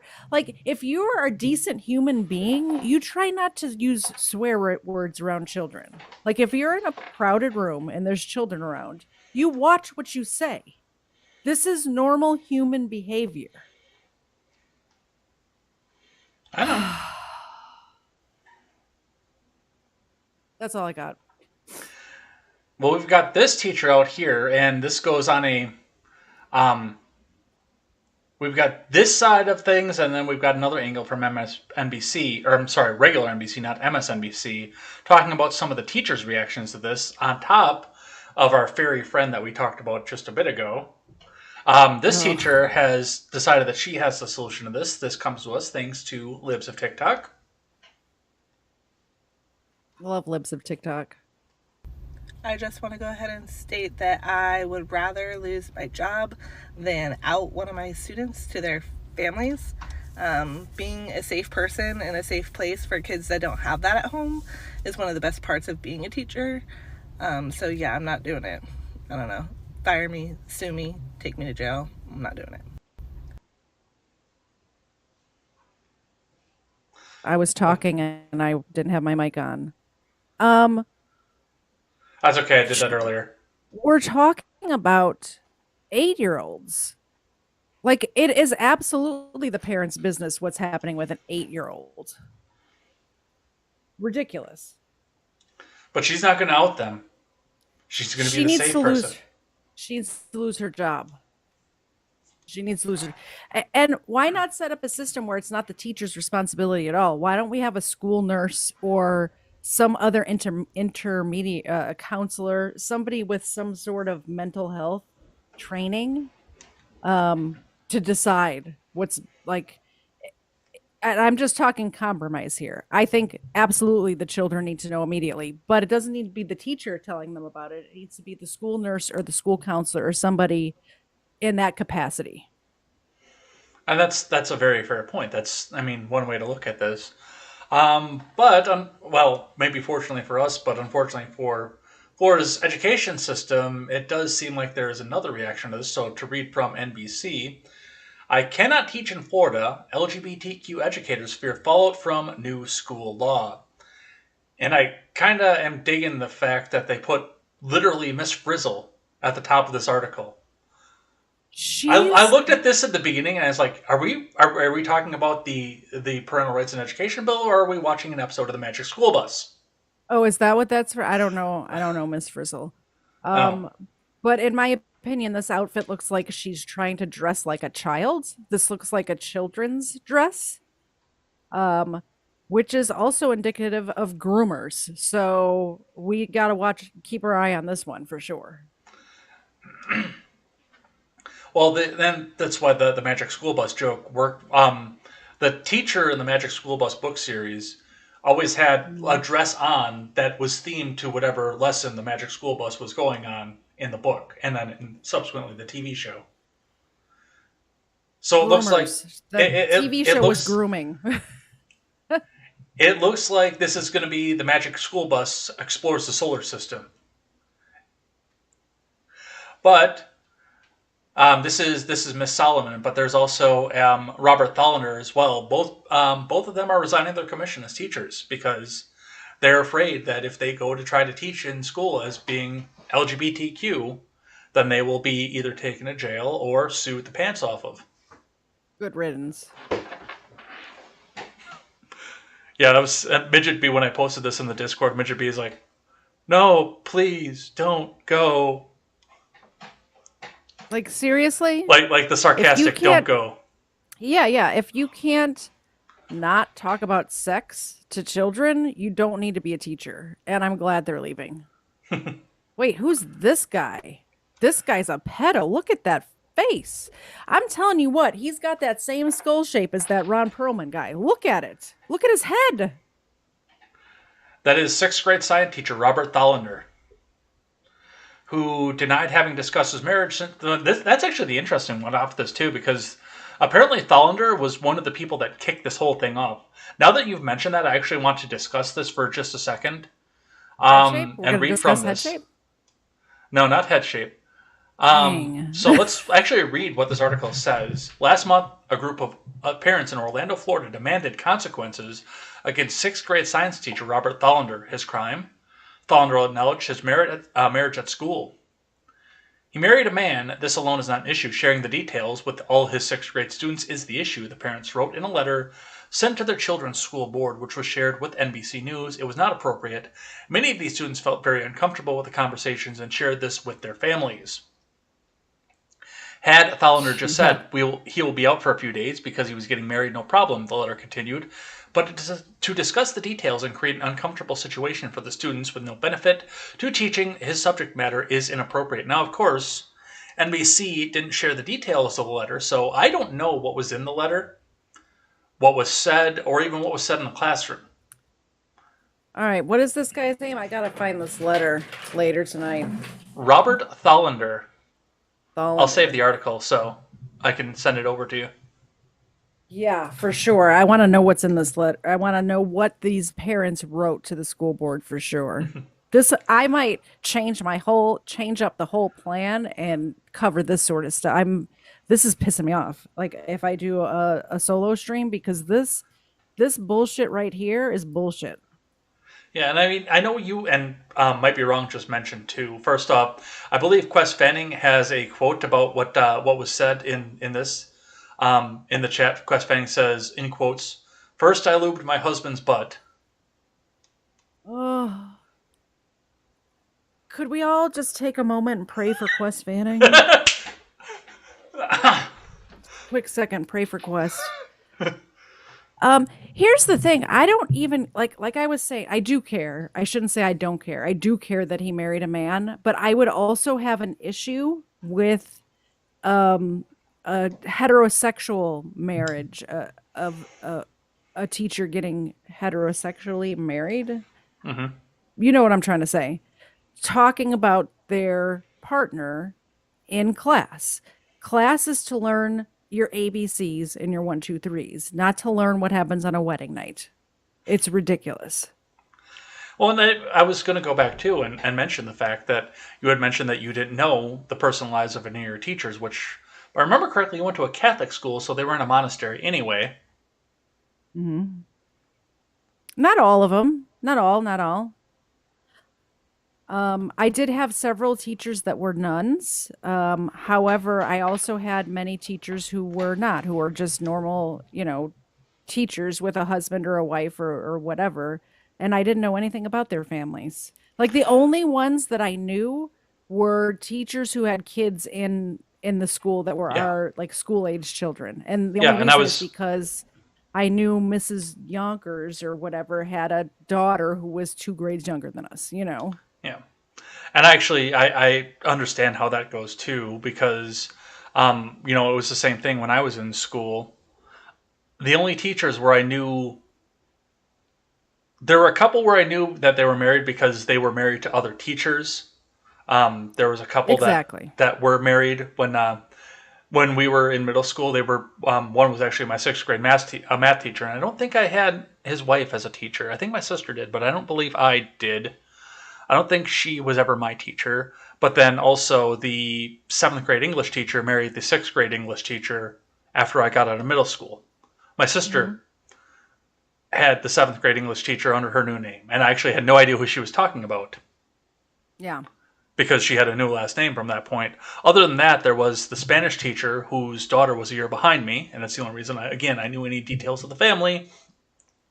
Or there was one teacher that lived in the same town as I did, and her oldest son and I had a mutual friend, so I've actually been in the house and I met the husband. Other than that, it was the fact of the matter is we didn't know anything about them. But you knew about these teachers because their partners or their family were part of the same neighborhood or school or Boy Scout troop, or you know what I mean? It didn't have anything to do with the school. And I really hope that if this guy's husband does have anything to do with the school, he's not the Boy Scout leader. Let me just put it that way. Oh. All right, it is 7:04. Do you want to do 8:04. Do you want to do a chat break, or do you want to? Yeah. Well, I've actually got to. Or do you want to just grab another topic quick? I would rather do more chat breaks, because otherwise I'm kind of blonde. I don't know if you know this about me, but when people are chatting and you're reading it, I don't know what they're talking about if it goes too long. I don't know what's happening. So, and I do have. I would love it if we could do another chat break. All right, I had to bring the window back up here because I closed that and I promised you that article with the Thallander guy, because I know you want to hear about the steamy details of his wedding night. It'll be like a trashy romance novel. So I could, I wrote down the name so I can Google it later, but yeah. I want to see your reaction if it's like a trashy romance novel, so make sure that you record it. Okay. Maybe I'll do that for my solution. We'll see. I have no plan, but I do know that I need 50 subs on YouTube, so I got to do some streaming because I want to go to the Stacey Abrams event and live stream it, So in order to YouTube channel, people. In order to get to 50 subs on your YouTube channel, you're going to read 50 Shades of Gay? No. Although that would probably work real quick, huh? No, there are certain things I will not do for followers or subs. One of which is read gay stuff on my channel. There's a list, but that's near the top. All right. Let's see what these guys are. Let's me stop laughing long enough to go see what these guys are saying. Hey, we have a fun show here. It's good that you're laughing so much. Let's see. Where did we leave off? Wow. A lot of stuff going on here since we left off. Let's see. Nailbender says, I don't date older women either, but I'd make an exception for Sarah Palin. You know who does date older women? My husband, because I'm older than him. Oh, nice. I mean, I hope he doesn't date older women now. I'm just saying I'm older than him. Might be wrong. Says 2 + 2 does not equal transgender.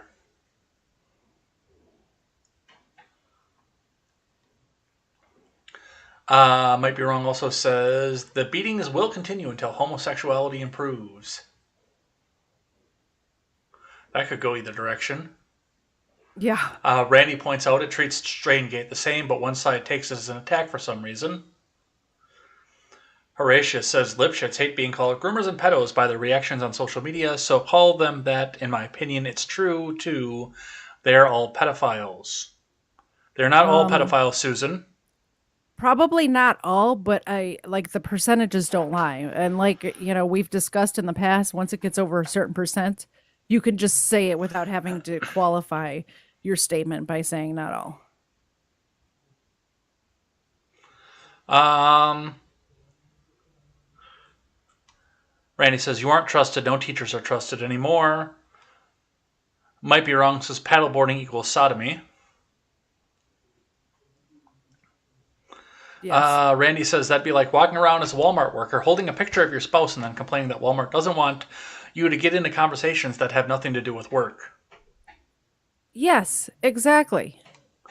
Exactly that. Might be wrong. Says Katie's going to lose her crap. Or done. I've lost my shit. What timestamp are you at right now so I can find where you're at? 1847, which you have to add 1 to that. Good Lord, people been chatting. Yeah. Quest Fanning says the girl with 2 moms should say, mind your business, you fed. Yeah. Randy says, I remember it being a huge thing when my 7th grade hot math teacher's boyfriend brought something to her class one time. Yeah, because you probably had no idea who your 7th grade math teacher's husband was. And that's why it was such a shock to all the 7th graders that, oh, look at this person's husband, you know? You want to know what's really interesting about the small town that I grew up in? And I can say this without doxing anything. Yes. My sister, well, I always say my brother-in-law, but they're actually not married. But my sister's live-in boyfriend was my 7th grade homeroom teacher's stepson. Wow, you are from a small town.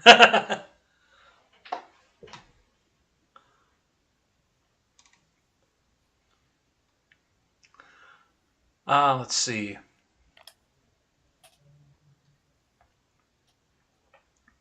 Horatius says married since gay wads can't get married, just the government certificate. Oh, he said married in quotes. Quest Fanning says the pants sewn back onto him. Might be wrong. Says keep his pants on in your analogy. Yes, please. Quest Fanning says new ride coming to Disney World in Florida as Pirates of the Caribbean. I don't care how gross that one. That was funny. No. Especially with the reaction not. that Disney has had over this. That was funny. I'm just going to say a little prayer for Quest.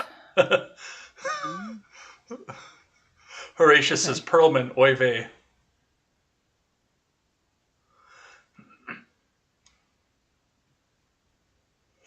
Horatius also says multimillionaire with those teeth. What the fuck?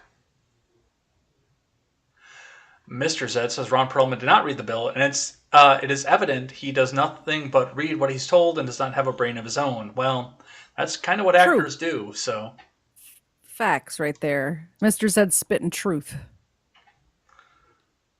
Randy says, come on, Katie. It's a pleasant surprise when a guy of his intellect can't remember the lines. You're going to call him out on production? Yeah, really.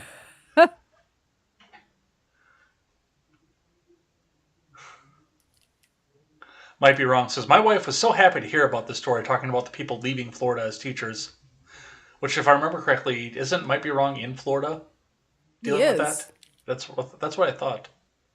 Yes. Horatio says, indoctrinated in college to be a lipshit SJW warrior to indoctrinate children.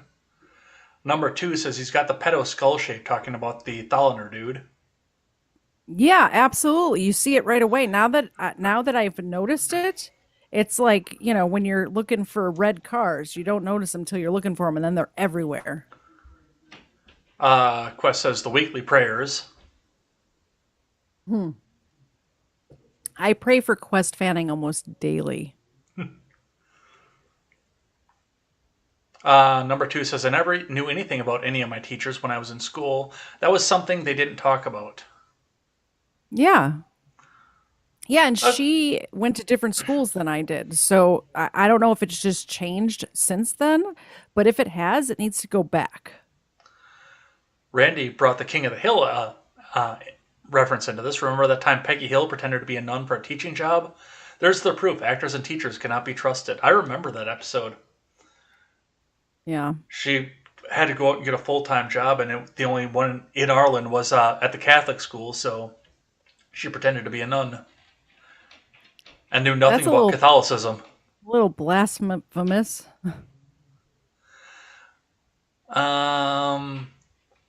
Quest Fanning says, I know what McConnell always requests. And he's got the fish emoji.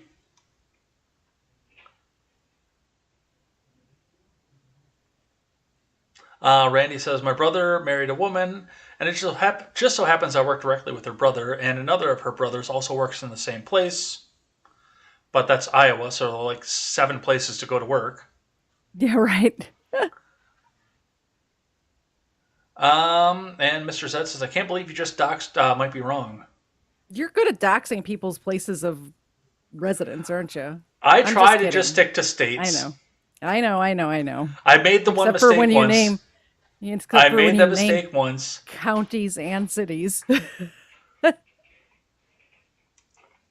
remember? Yeah, when I said the city, and like I'm halfway through the second syllable, like, oh. You said the county last week too. I didn't know. You brought that up. I said it was close to you. I didn't say that it was that county. You did that. Well, I just doxed myself then. It was that county. I live in that county. Yeah. And I should go to more school board meetings if that sort of stuff's going on, because that seems fun. All right. Let's 50 subs I need. I'll live stream it. Let's talk a bit about what's happening with the midterm, and I think that is going to be all that we have for the week. But we're gonna throw this Emmit Till bin into that bill into this too. But I do want to talk just a bit about what's going on with the midterms, because there is some stuff that's moving and shaking right now with this. No, that's 1-6. I don't want that either. There we go. So, and I do want to start with this one here, because we talked a little bit about this last week, but she is doubling down.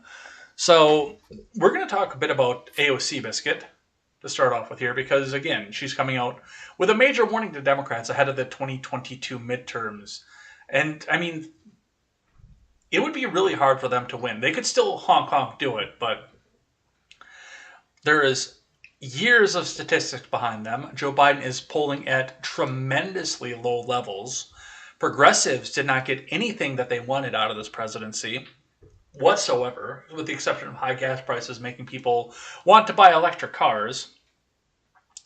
Other than that, there's nothing there. And AOC Biscuit came out, and the Daily Wire picked this up this week to issue a major warning to Democrats ahead of the 2022 midterms. To read, Representative Alexandria Ocasio-Chavez of Twitch said during an interview this week that Democrats need to be concerned about not only losing independent voters in the upcoming midterms, but also losing the base of the Democratic Party. Chavez made the remarks in an interview with the New York Magazine that discussed AOC's claims that senior members of Congress who've been around in different political times want to work in a buddy-buddy and backslamming political system where we'll cut a deal and go into a room with some bourbon and some smoke and you'll come out and work something out. She says, I think there's a real nostalgia and belief that time still exists or that we can't get back to that, she claimed. We need to acknowledge that this isn't just about middle of the road and increasingly narrow band of independent voters. This is really just about the collapse of support among young people. Among this Democratic base who are feeling that they worked overtime to get this president elected and aren't necessarily being seen, puppy. Cortez says that Biden, who's facing horrific polling numbers, needed to pursue an even more far-left agenda to fire up the party's base. And honestly, I kind of want him to do it. Yeah. Because I kind of want them to see how terrible people perceive this kind of stuff. Yeah, absolutely. It's not great. And I mean, the first thing she does when she talks about this automatically goes first thing to student loan forgiveness. Just go forgive all the student loans and then you'll coast to re-election.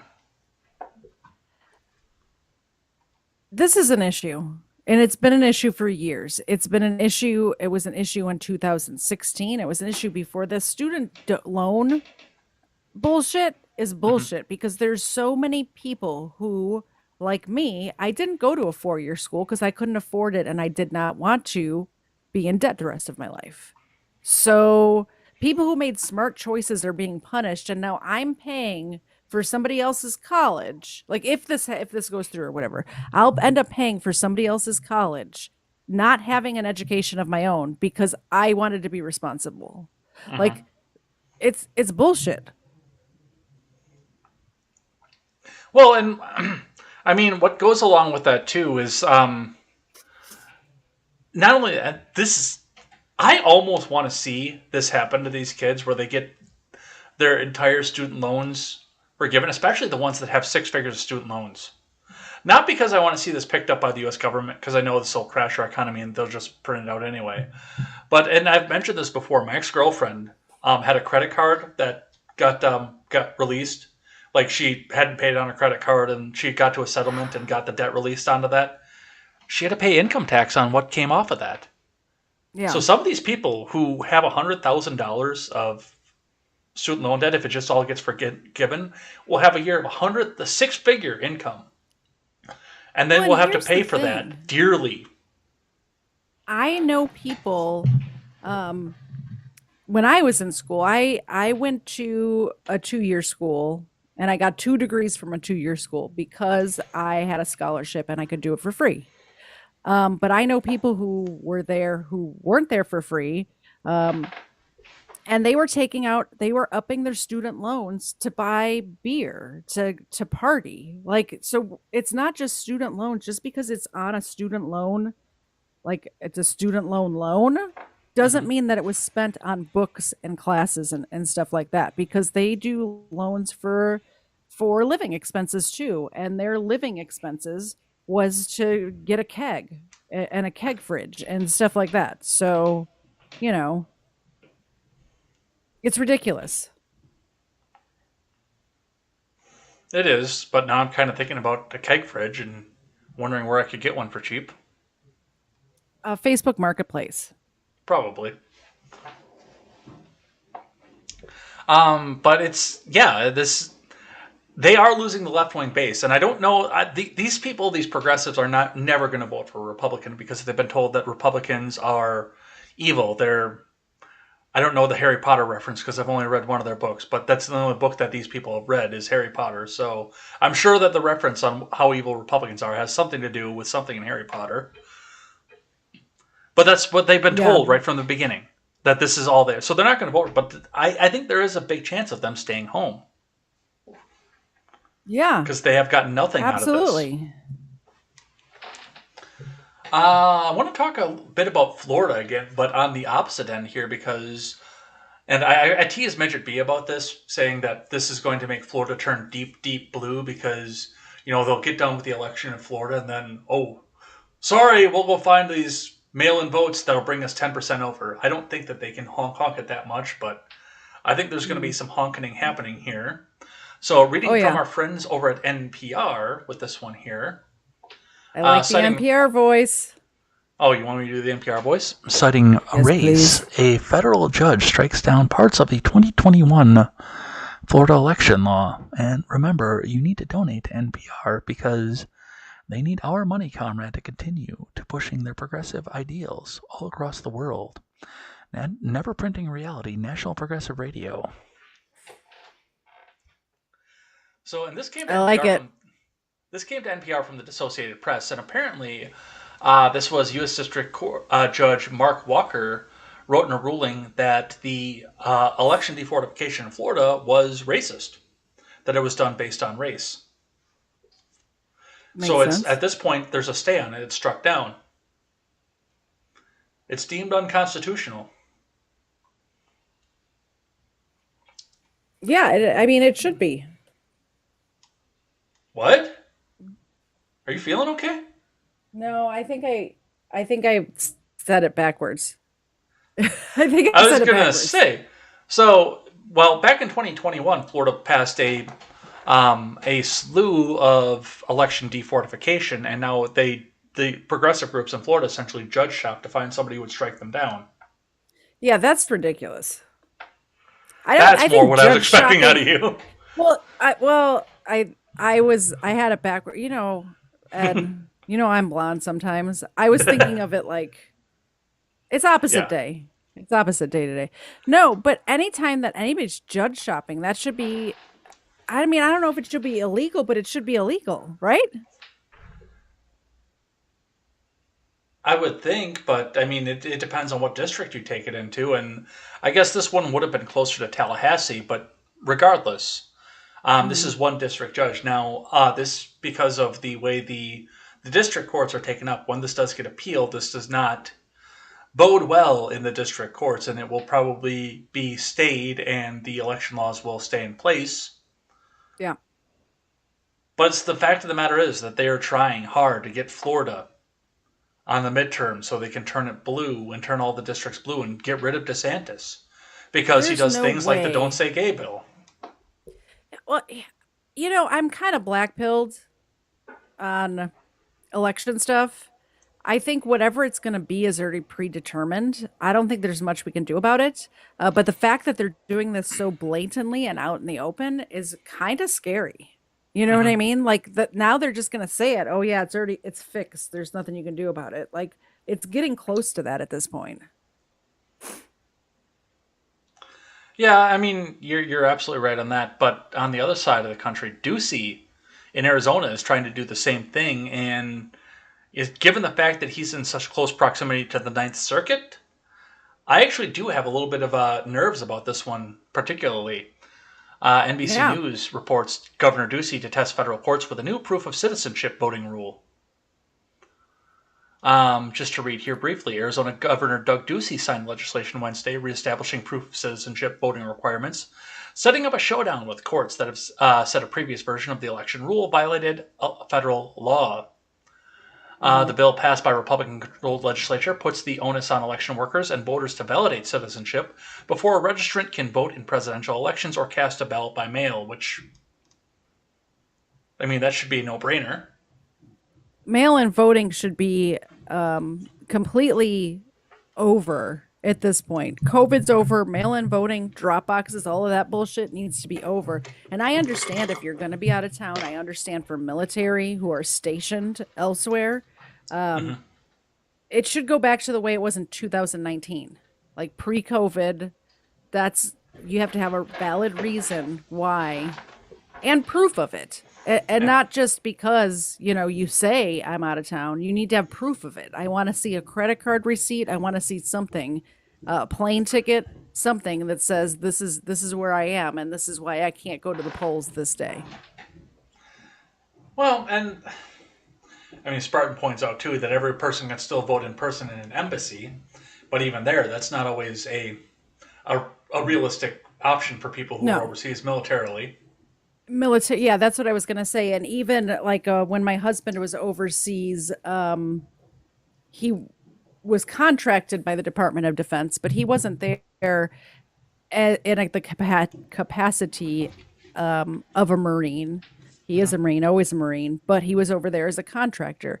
He can't, he wasn't in the green zone. He couldn't just stroll into the embassy in Baghdad and Yeah. vote. So he should still be able to vote. Actually, these are some of the only people that should be voting because they have skin in the game. All military gets to vote. Well, and I mean, like what Spartan said too. I mean, that's great for diplomats because they're at the embassy.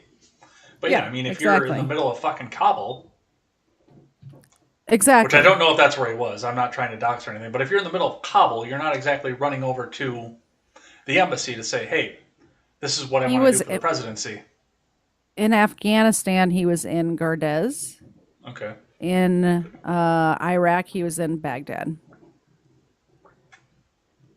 So I mean, yeah, there's that aspect of things that go with that. But again, they're doing this dangerously close to the Ninth Circuit, so this might actually come up with some sort of a challenge somewhere.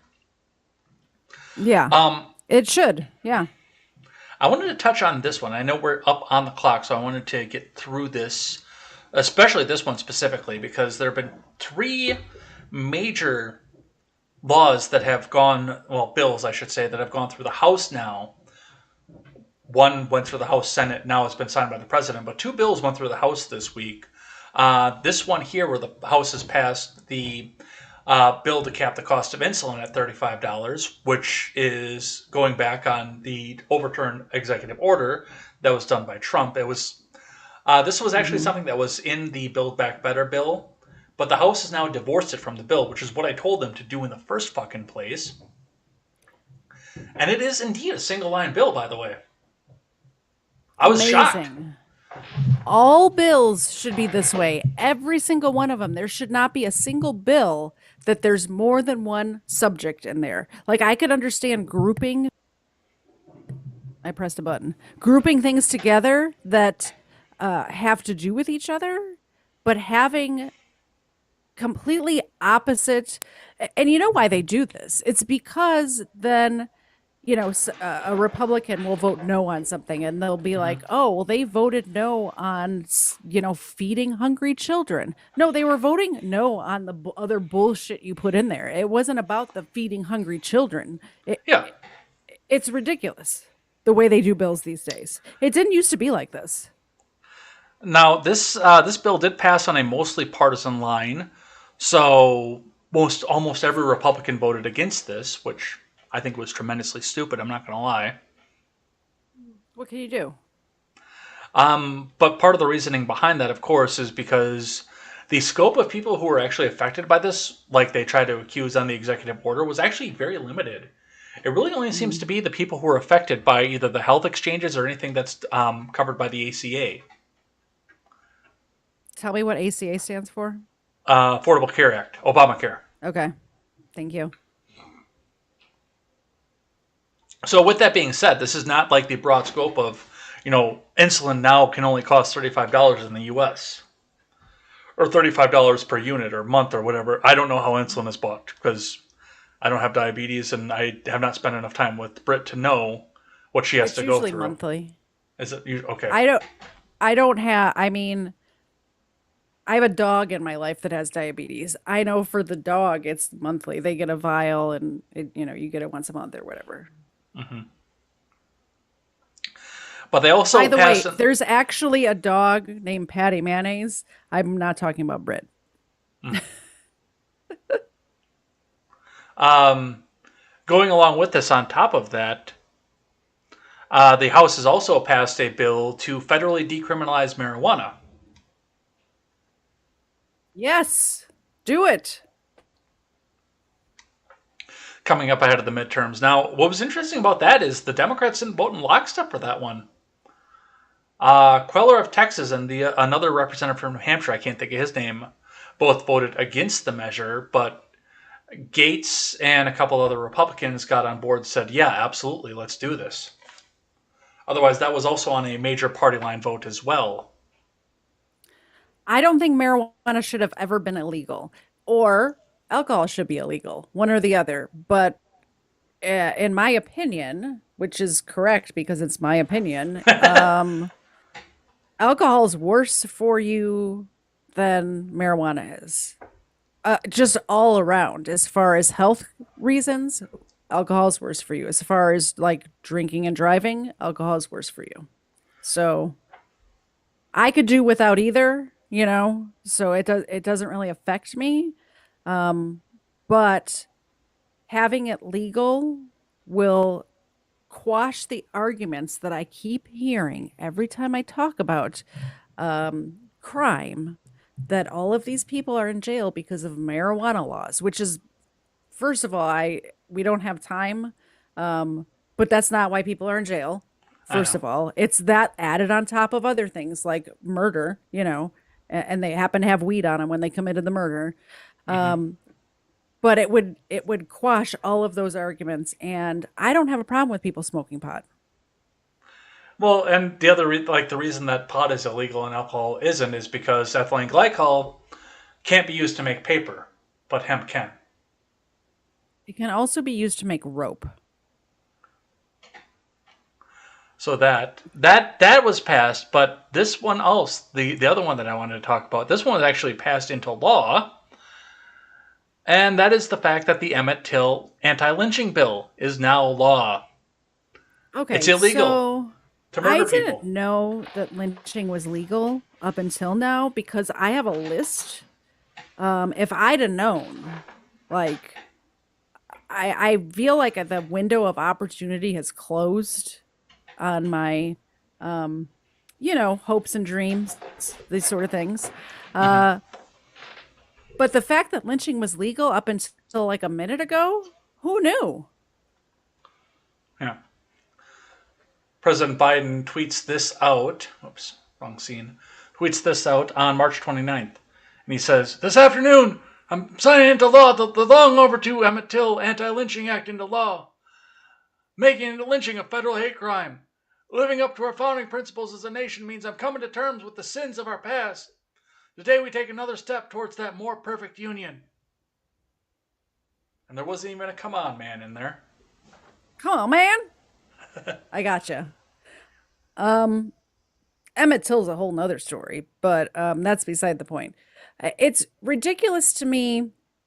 What's happening here? It doesn't have anything to do with the anti-lynching or Emmett Till or anything like that. This is taking power away from the states, which is supposed to be a state's power. It's against the law in a state not to murder people. It's against the law federally not to murder people. This is ridiculous, and this is only for midterm points. That's the only reason for this bill. It's already illegal to murder people. And also, having federal laws that are already covered by state laws is redundant. What's the point of having states if the federal laws is going to cover everything? Well, I wanted to float one other idea past you off of this, and this is on something that I tended to look at this and realize of this, and it goes along the line of what you just said there is, could this be a workaround for double jeopardy? They've already started that bullshit. You realize they've already started that bullshit. Look at Derek Chauvin. Look at the jogger case. Like, they're already doing this. Double jeopardy does not exist in this country anymore. As of recently. I don't ever remember this happening, and maybe I wasn't paying attention. Maybe it's always been happening. I don't know. But when I learned that they're trying Derek Chauvin again, federally, why? He broke state law. He didn't, like, I understand he also broke federal law, but it's the same law. It's, you can't murder people law. So why on earth are we trying these people twice? Well, they're trying Chauvin on a civil rights charge, like violating of civil rights. They're also talking about trying to file suit against Kyle Rittenhouse federally. That's civil, though. It doesn't matter. You can't try people twice for the same bullshit. No, it's not. He's not being tried. I don't for think that, it though. is. I think, I mean, I could be completely wrong, but I think that I don't think that's the case. I don't think it's civil. If But they're filing a suit, it's civil. looked into it. I have not looked into it, but they're filing federal charges, or they're talking. Okay, federal about, charges. Okay. They're talking about filing federal charges. Okay. You had said Even a though federal he's suit. already That's been- that's a civil. That's a federal suit. That's what you said the first time was a federal suit. That would have been a civil case. a lawsuit or whatever. Well, okay, A so my federal terminology charge. was wrong. A federal charge would be But criminal. what I'm saying is, no matter what wrong terminology I use, they shouldn't be able to try them both in the state or federally. It should be either or. Like, Well, I understand you can try people for a crime and then file also civil, because the burden of proof is a preponderance of the evidence instead of beyond reasonable doubt. So that makes sense. However, trying them for the same crime both federally and in state court should be outlawed. Yeah. Well, and then something like this. Like, I use the example of George Zimmerman, even though he couldn't be covered in this because it's an ex post facto. I use that as an example for that too, because, that's where I said. And that's where I brought up the double jeopardy side of things, because, I mean, for denial of civil rights, that would be only for law enforcement. But for, like, George Zimmerman, who was a private citizen at the time when all that happened, it would have been more on the lines of, okay, well, you have been acquitted for the murder of, I can't think of the kid's name, Trayvon Martin. Yeah. You've been acquitted for the murder of Trayvon Martin. Oh, by the way, it appears that you lynched him. So guess what? Now you have a federal charge. Yep. And the law itself, and I've looked into this a little bit. I haven't read the full law in its entirety, but I have looked into excerpts of it, and it appears to be very vague on what the definition of lynching is. Like, it appears to be any sort of vigilante killing of somebody of a different skin tone. But the vigilante side of things, they've been very open about that, just, to make it cover a wide litany of other types of charges. So that's what we see off of that. But, before we get into surprise stupidity, we couldn't close out about... we couldn't close out without talking about the Emmett Till anti-lynching bill. Yeah. Without getting one last Biden gaffe in. So let's listen to what Biden had to say, and let's debunk it here. All right. We're over the 2-hour mark. I'm starting to forget how to talk. I'm starting to sound like Biden. I'm glad I'm standing up right now, because if I was sitting down, I'd be falling asleep. All right. America and the world saw what she saw. Emmett Till was born nearly 40 years ago, after the first anti-lynching law was introduced. Emmett Till was born in Emmett Till 1941. is younger than me? Yeah. Wow. Amazing. I don't know if you know this, but Joe Biden's a retard. He can't even read the teleprompter right. I'm not saying I'm not a retard. I'm just saying that he is a retard. Well, I got a pair of surprises for you. And again, I know we're on the clock here, but I've got a pair for you today. I like it. This is good. So one comes from Libs of TikTok, and one comes from our good friend Maxine Waters. And we're going to start with the Libs of TikTok today. All right. And I do have a little bit of an article to go with this as well, but I don't think we have to delve too deep into this one, because it'll be quite apparent what is happening at the beginning of this. So, Libs of TikTok posts on March 29th. Again, just the same day as the Emmett Till anti-lynching law went into effect. On March 29th, Libs of TikTok posts: a Wake Forest fourth-year med student says she abused a patient because he laughed at her pronoun pin. She has since deleted her account. So it wasn't just the tweet. She deleted her whole account because she said this. She was quote tweeting Charlene O'Boy, who says, CW, transphobia. My badge has had she, her pronouns for a year. I'm cis. I work to help my patients and colleagues who fall under the trans umbrella feel a little more comfy. In the last few weeks, several cis patients have berated me for this. Now, KTZed tweets out on top of this, quote tweets this, saying, I had a patient I was doing a blood draw on to see my pronoun pin and loudly laughed to the staff. She, her, well, of course it is. What other pronouns even are there? It? She goes on to say, I missed his vein, so he had to get stuck twice. That's a lawsuit right there. That's a lawsuit. That's battery. That's assault right there. Yeah. Reading on from this here, medical student says she missed vein on patient after he laughed at her pronoun pin, and then he had to get stuck twice. Now, again, the student has since deleted her Twitter account, but it appears that Wake Forest has also taken action at this. A student from Wake Forest School of Medicine on Tuesday tweeted that after a patient laughed at her pronoun pin in front of other medical staff, she missed his vein during a blood draw and added that he had to get stuck twice. The student soon deleted her Twitter account, and the medical school said the student's tweet does not reflect its values and added that officials are taking measures to address this with the student. And from what I understand, in an article that came out later that I didn't include with this, when they took measures further, that means that she is no longer a student at Wake Forest. As it should be. And all is right with the world. Because if you have that sort of mindset in that profession, imagine the damage that can be done. Like you hear about this all the time of, maybe not all the time, but there are definite cases that I've researched where there's nurses and in England, that one doctor who are murdering people because they're mad at them.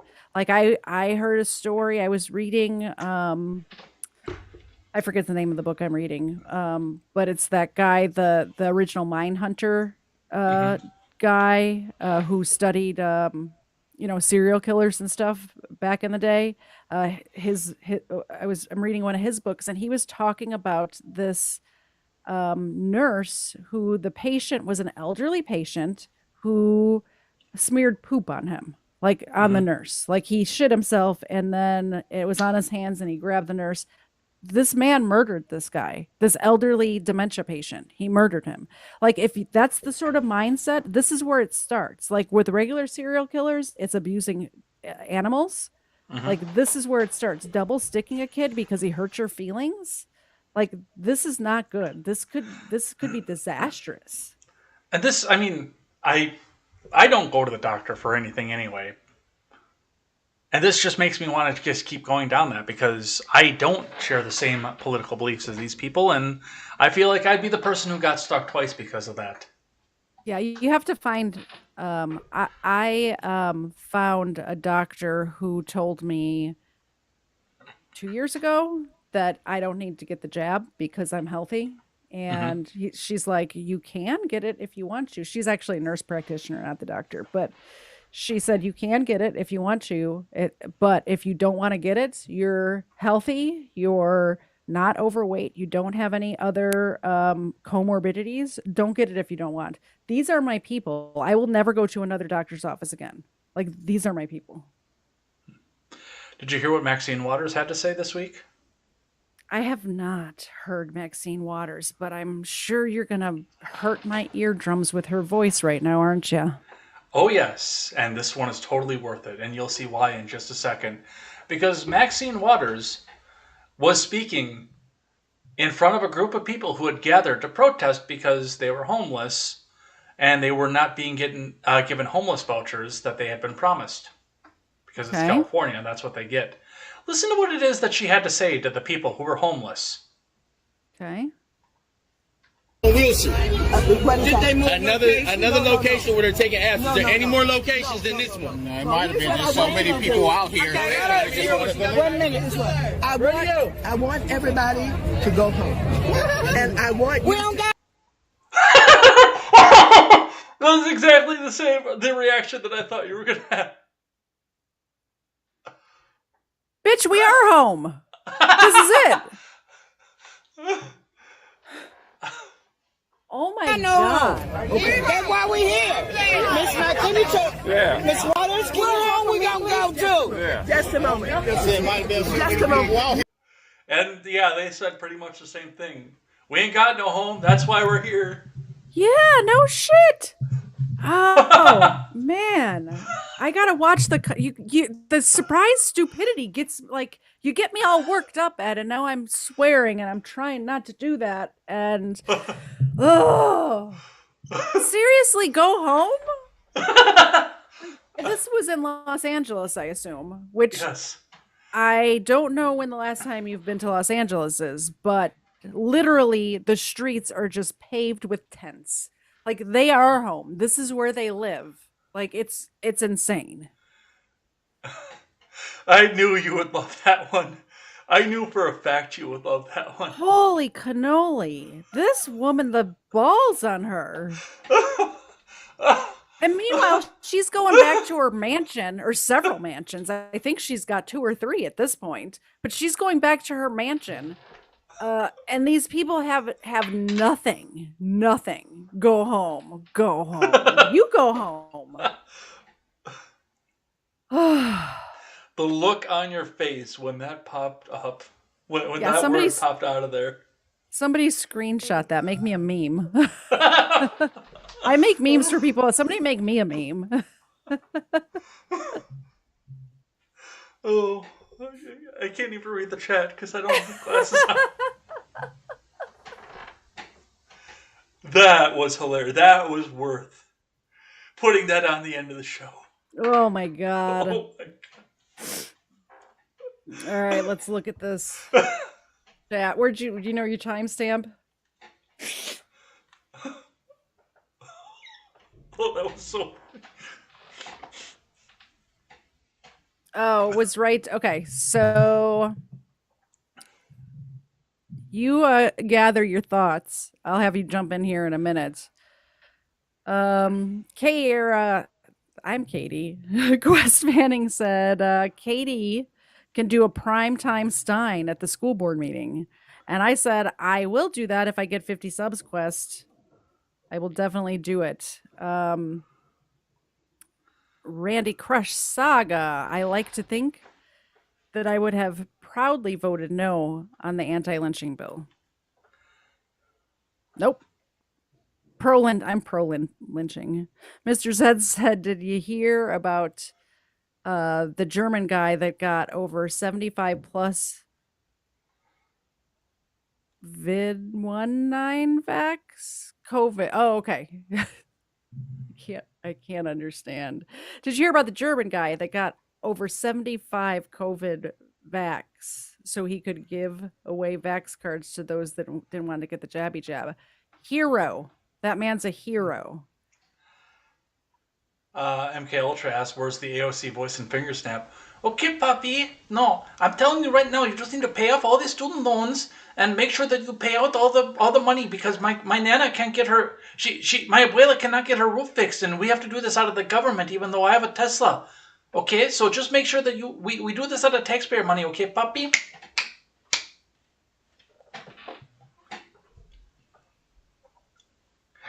Well, you see, Representative Cortez, now, if you went down into the belly of the whale and recognized that you are the great chaos, then you would not have these feelings of angst against the people who are your constituents. That would be a therapy session to see Peterson and Cortez. Yeah. I think that would be hilarious. Nailbender says, AOC biscuit. I'd still take her to the air. Pray for Nailbender. Pray for Nailbender. A little prayer. Our friend Nailbender and Quest Fanning, just to throw that in there. Quest Fanning says, get the government out of student loans and let investors and banks decide who is a good risk and lend to.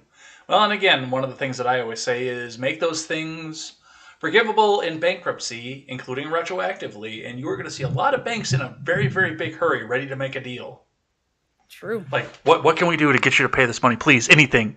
Come on, help us out here. Absolutely.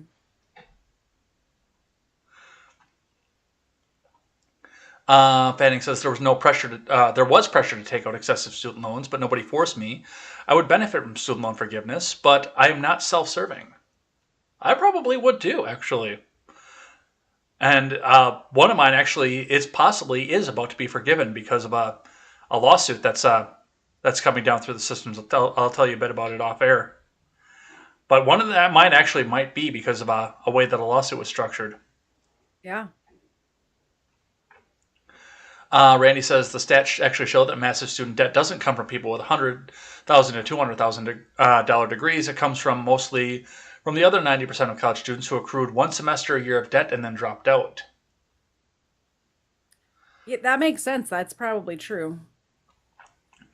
Spartan says blondes turn out to be 2 points higher IQ compared to brown-haired white ladies. More anti-white propaganda that we get brainwashed by.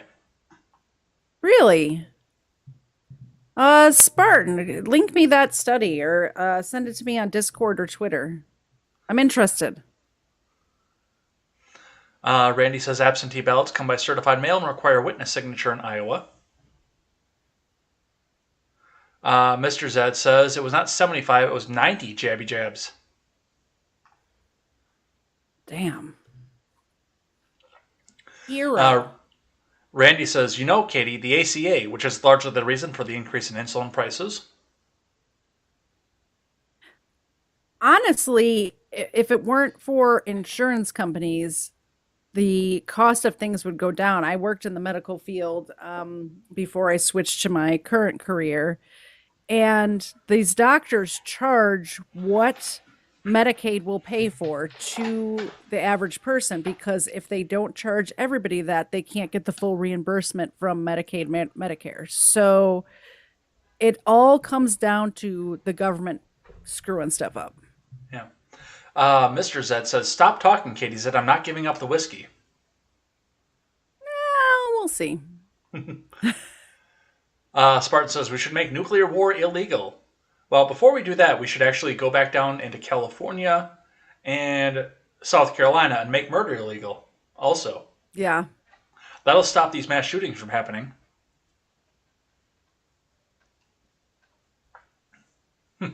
Nailbender says, Mr. Zed, that's what stills are for. I have an awesome recipe from Sweet Feed that you might like. I actually wouldn't, once we get our land, I wouldn't mind having something like that set up. Legally, of course. Like whatever you can do legally, I would do. Spartan says, modern witch hunt trials, which again passed the test for not being a witch. We shall test her again. Yeah, that's the anti-lynching bill there. Mm-hmm.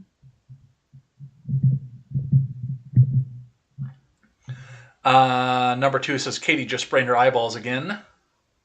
When I mentioned Maxine Waters. Yeah. Ed makes me sprain my eyeballs a lot with his surprise stupidity. Randy says there's like 15 cases of nurses murdering hundreds of problem patients each.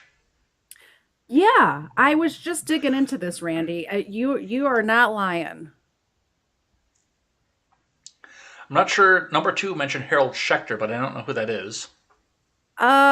It's Harold sounds right, but it's not. I can't think of his name. The guy in England that killed a bunch of people. He was actually a doctor. I forget his name. She may be correct. I don't think so though, but let me see. When I started talking about the Maxine Waters thing, Shipman, I think it was, or Shipley or Shipman. Harold, I think that's the name. Sorry, it just came to me. When I started talking about the Maxine Waters story, Randy said, "This is gold. You'll enjoy it." Jesus Christ, I did.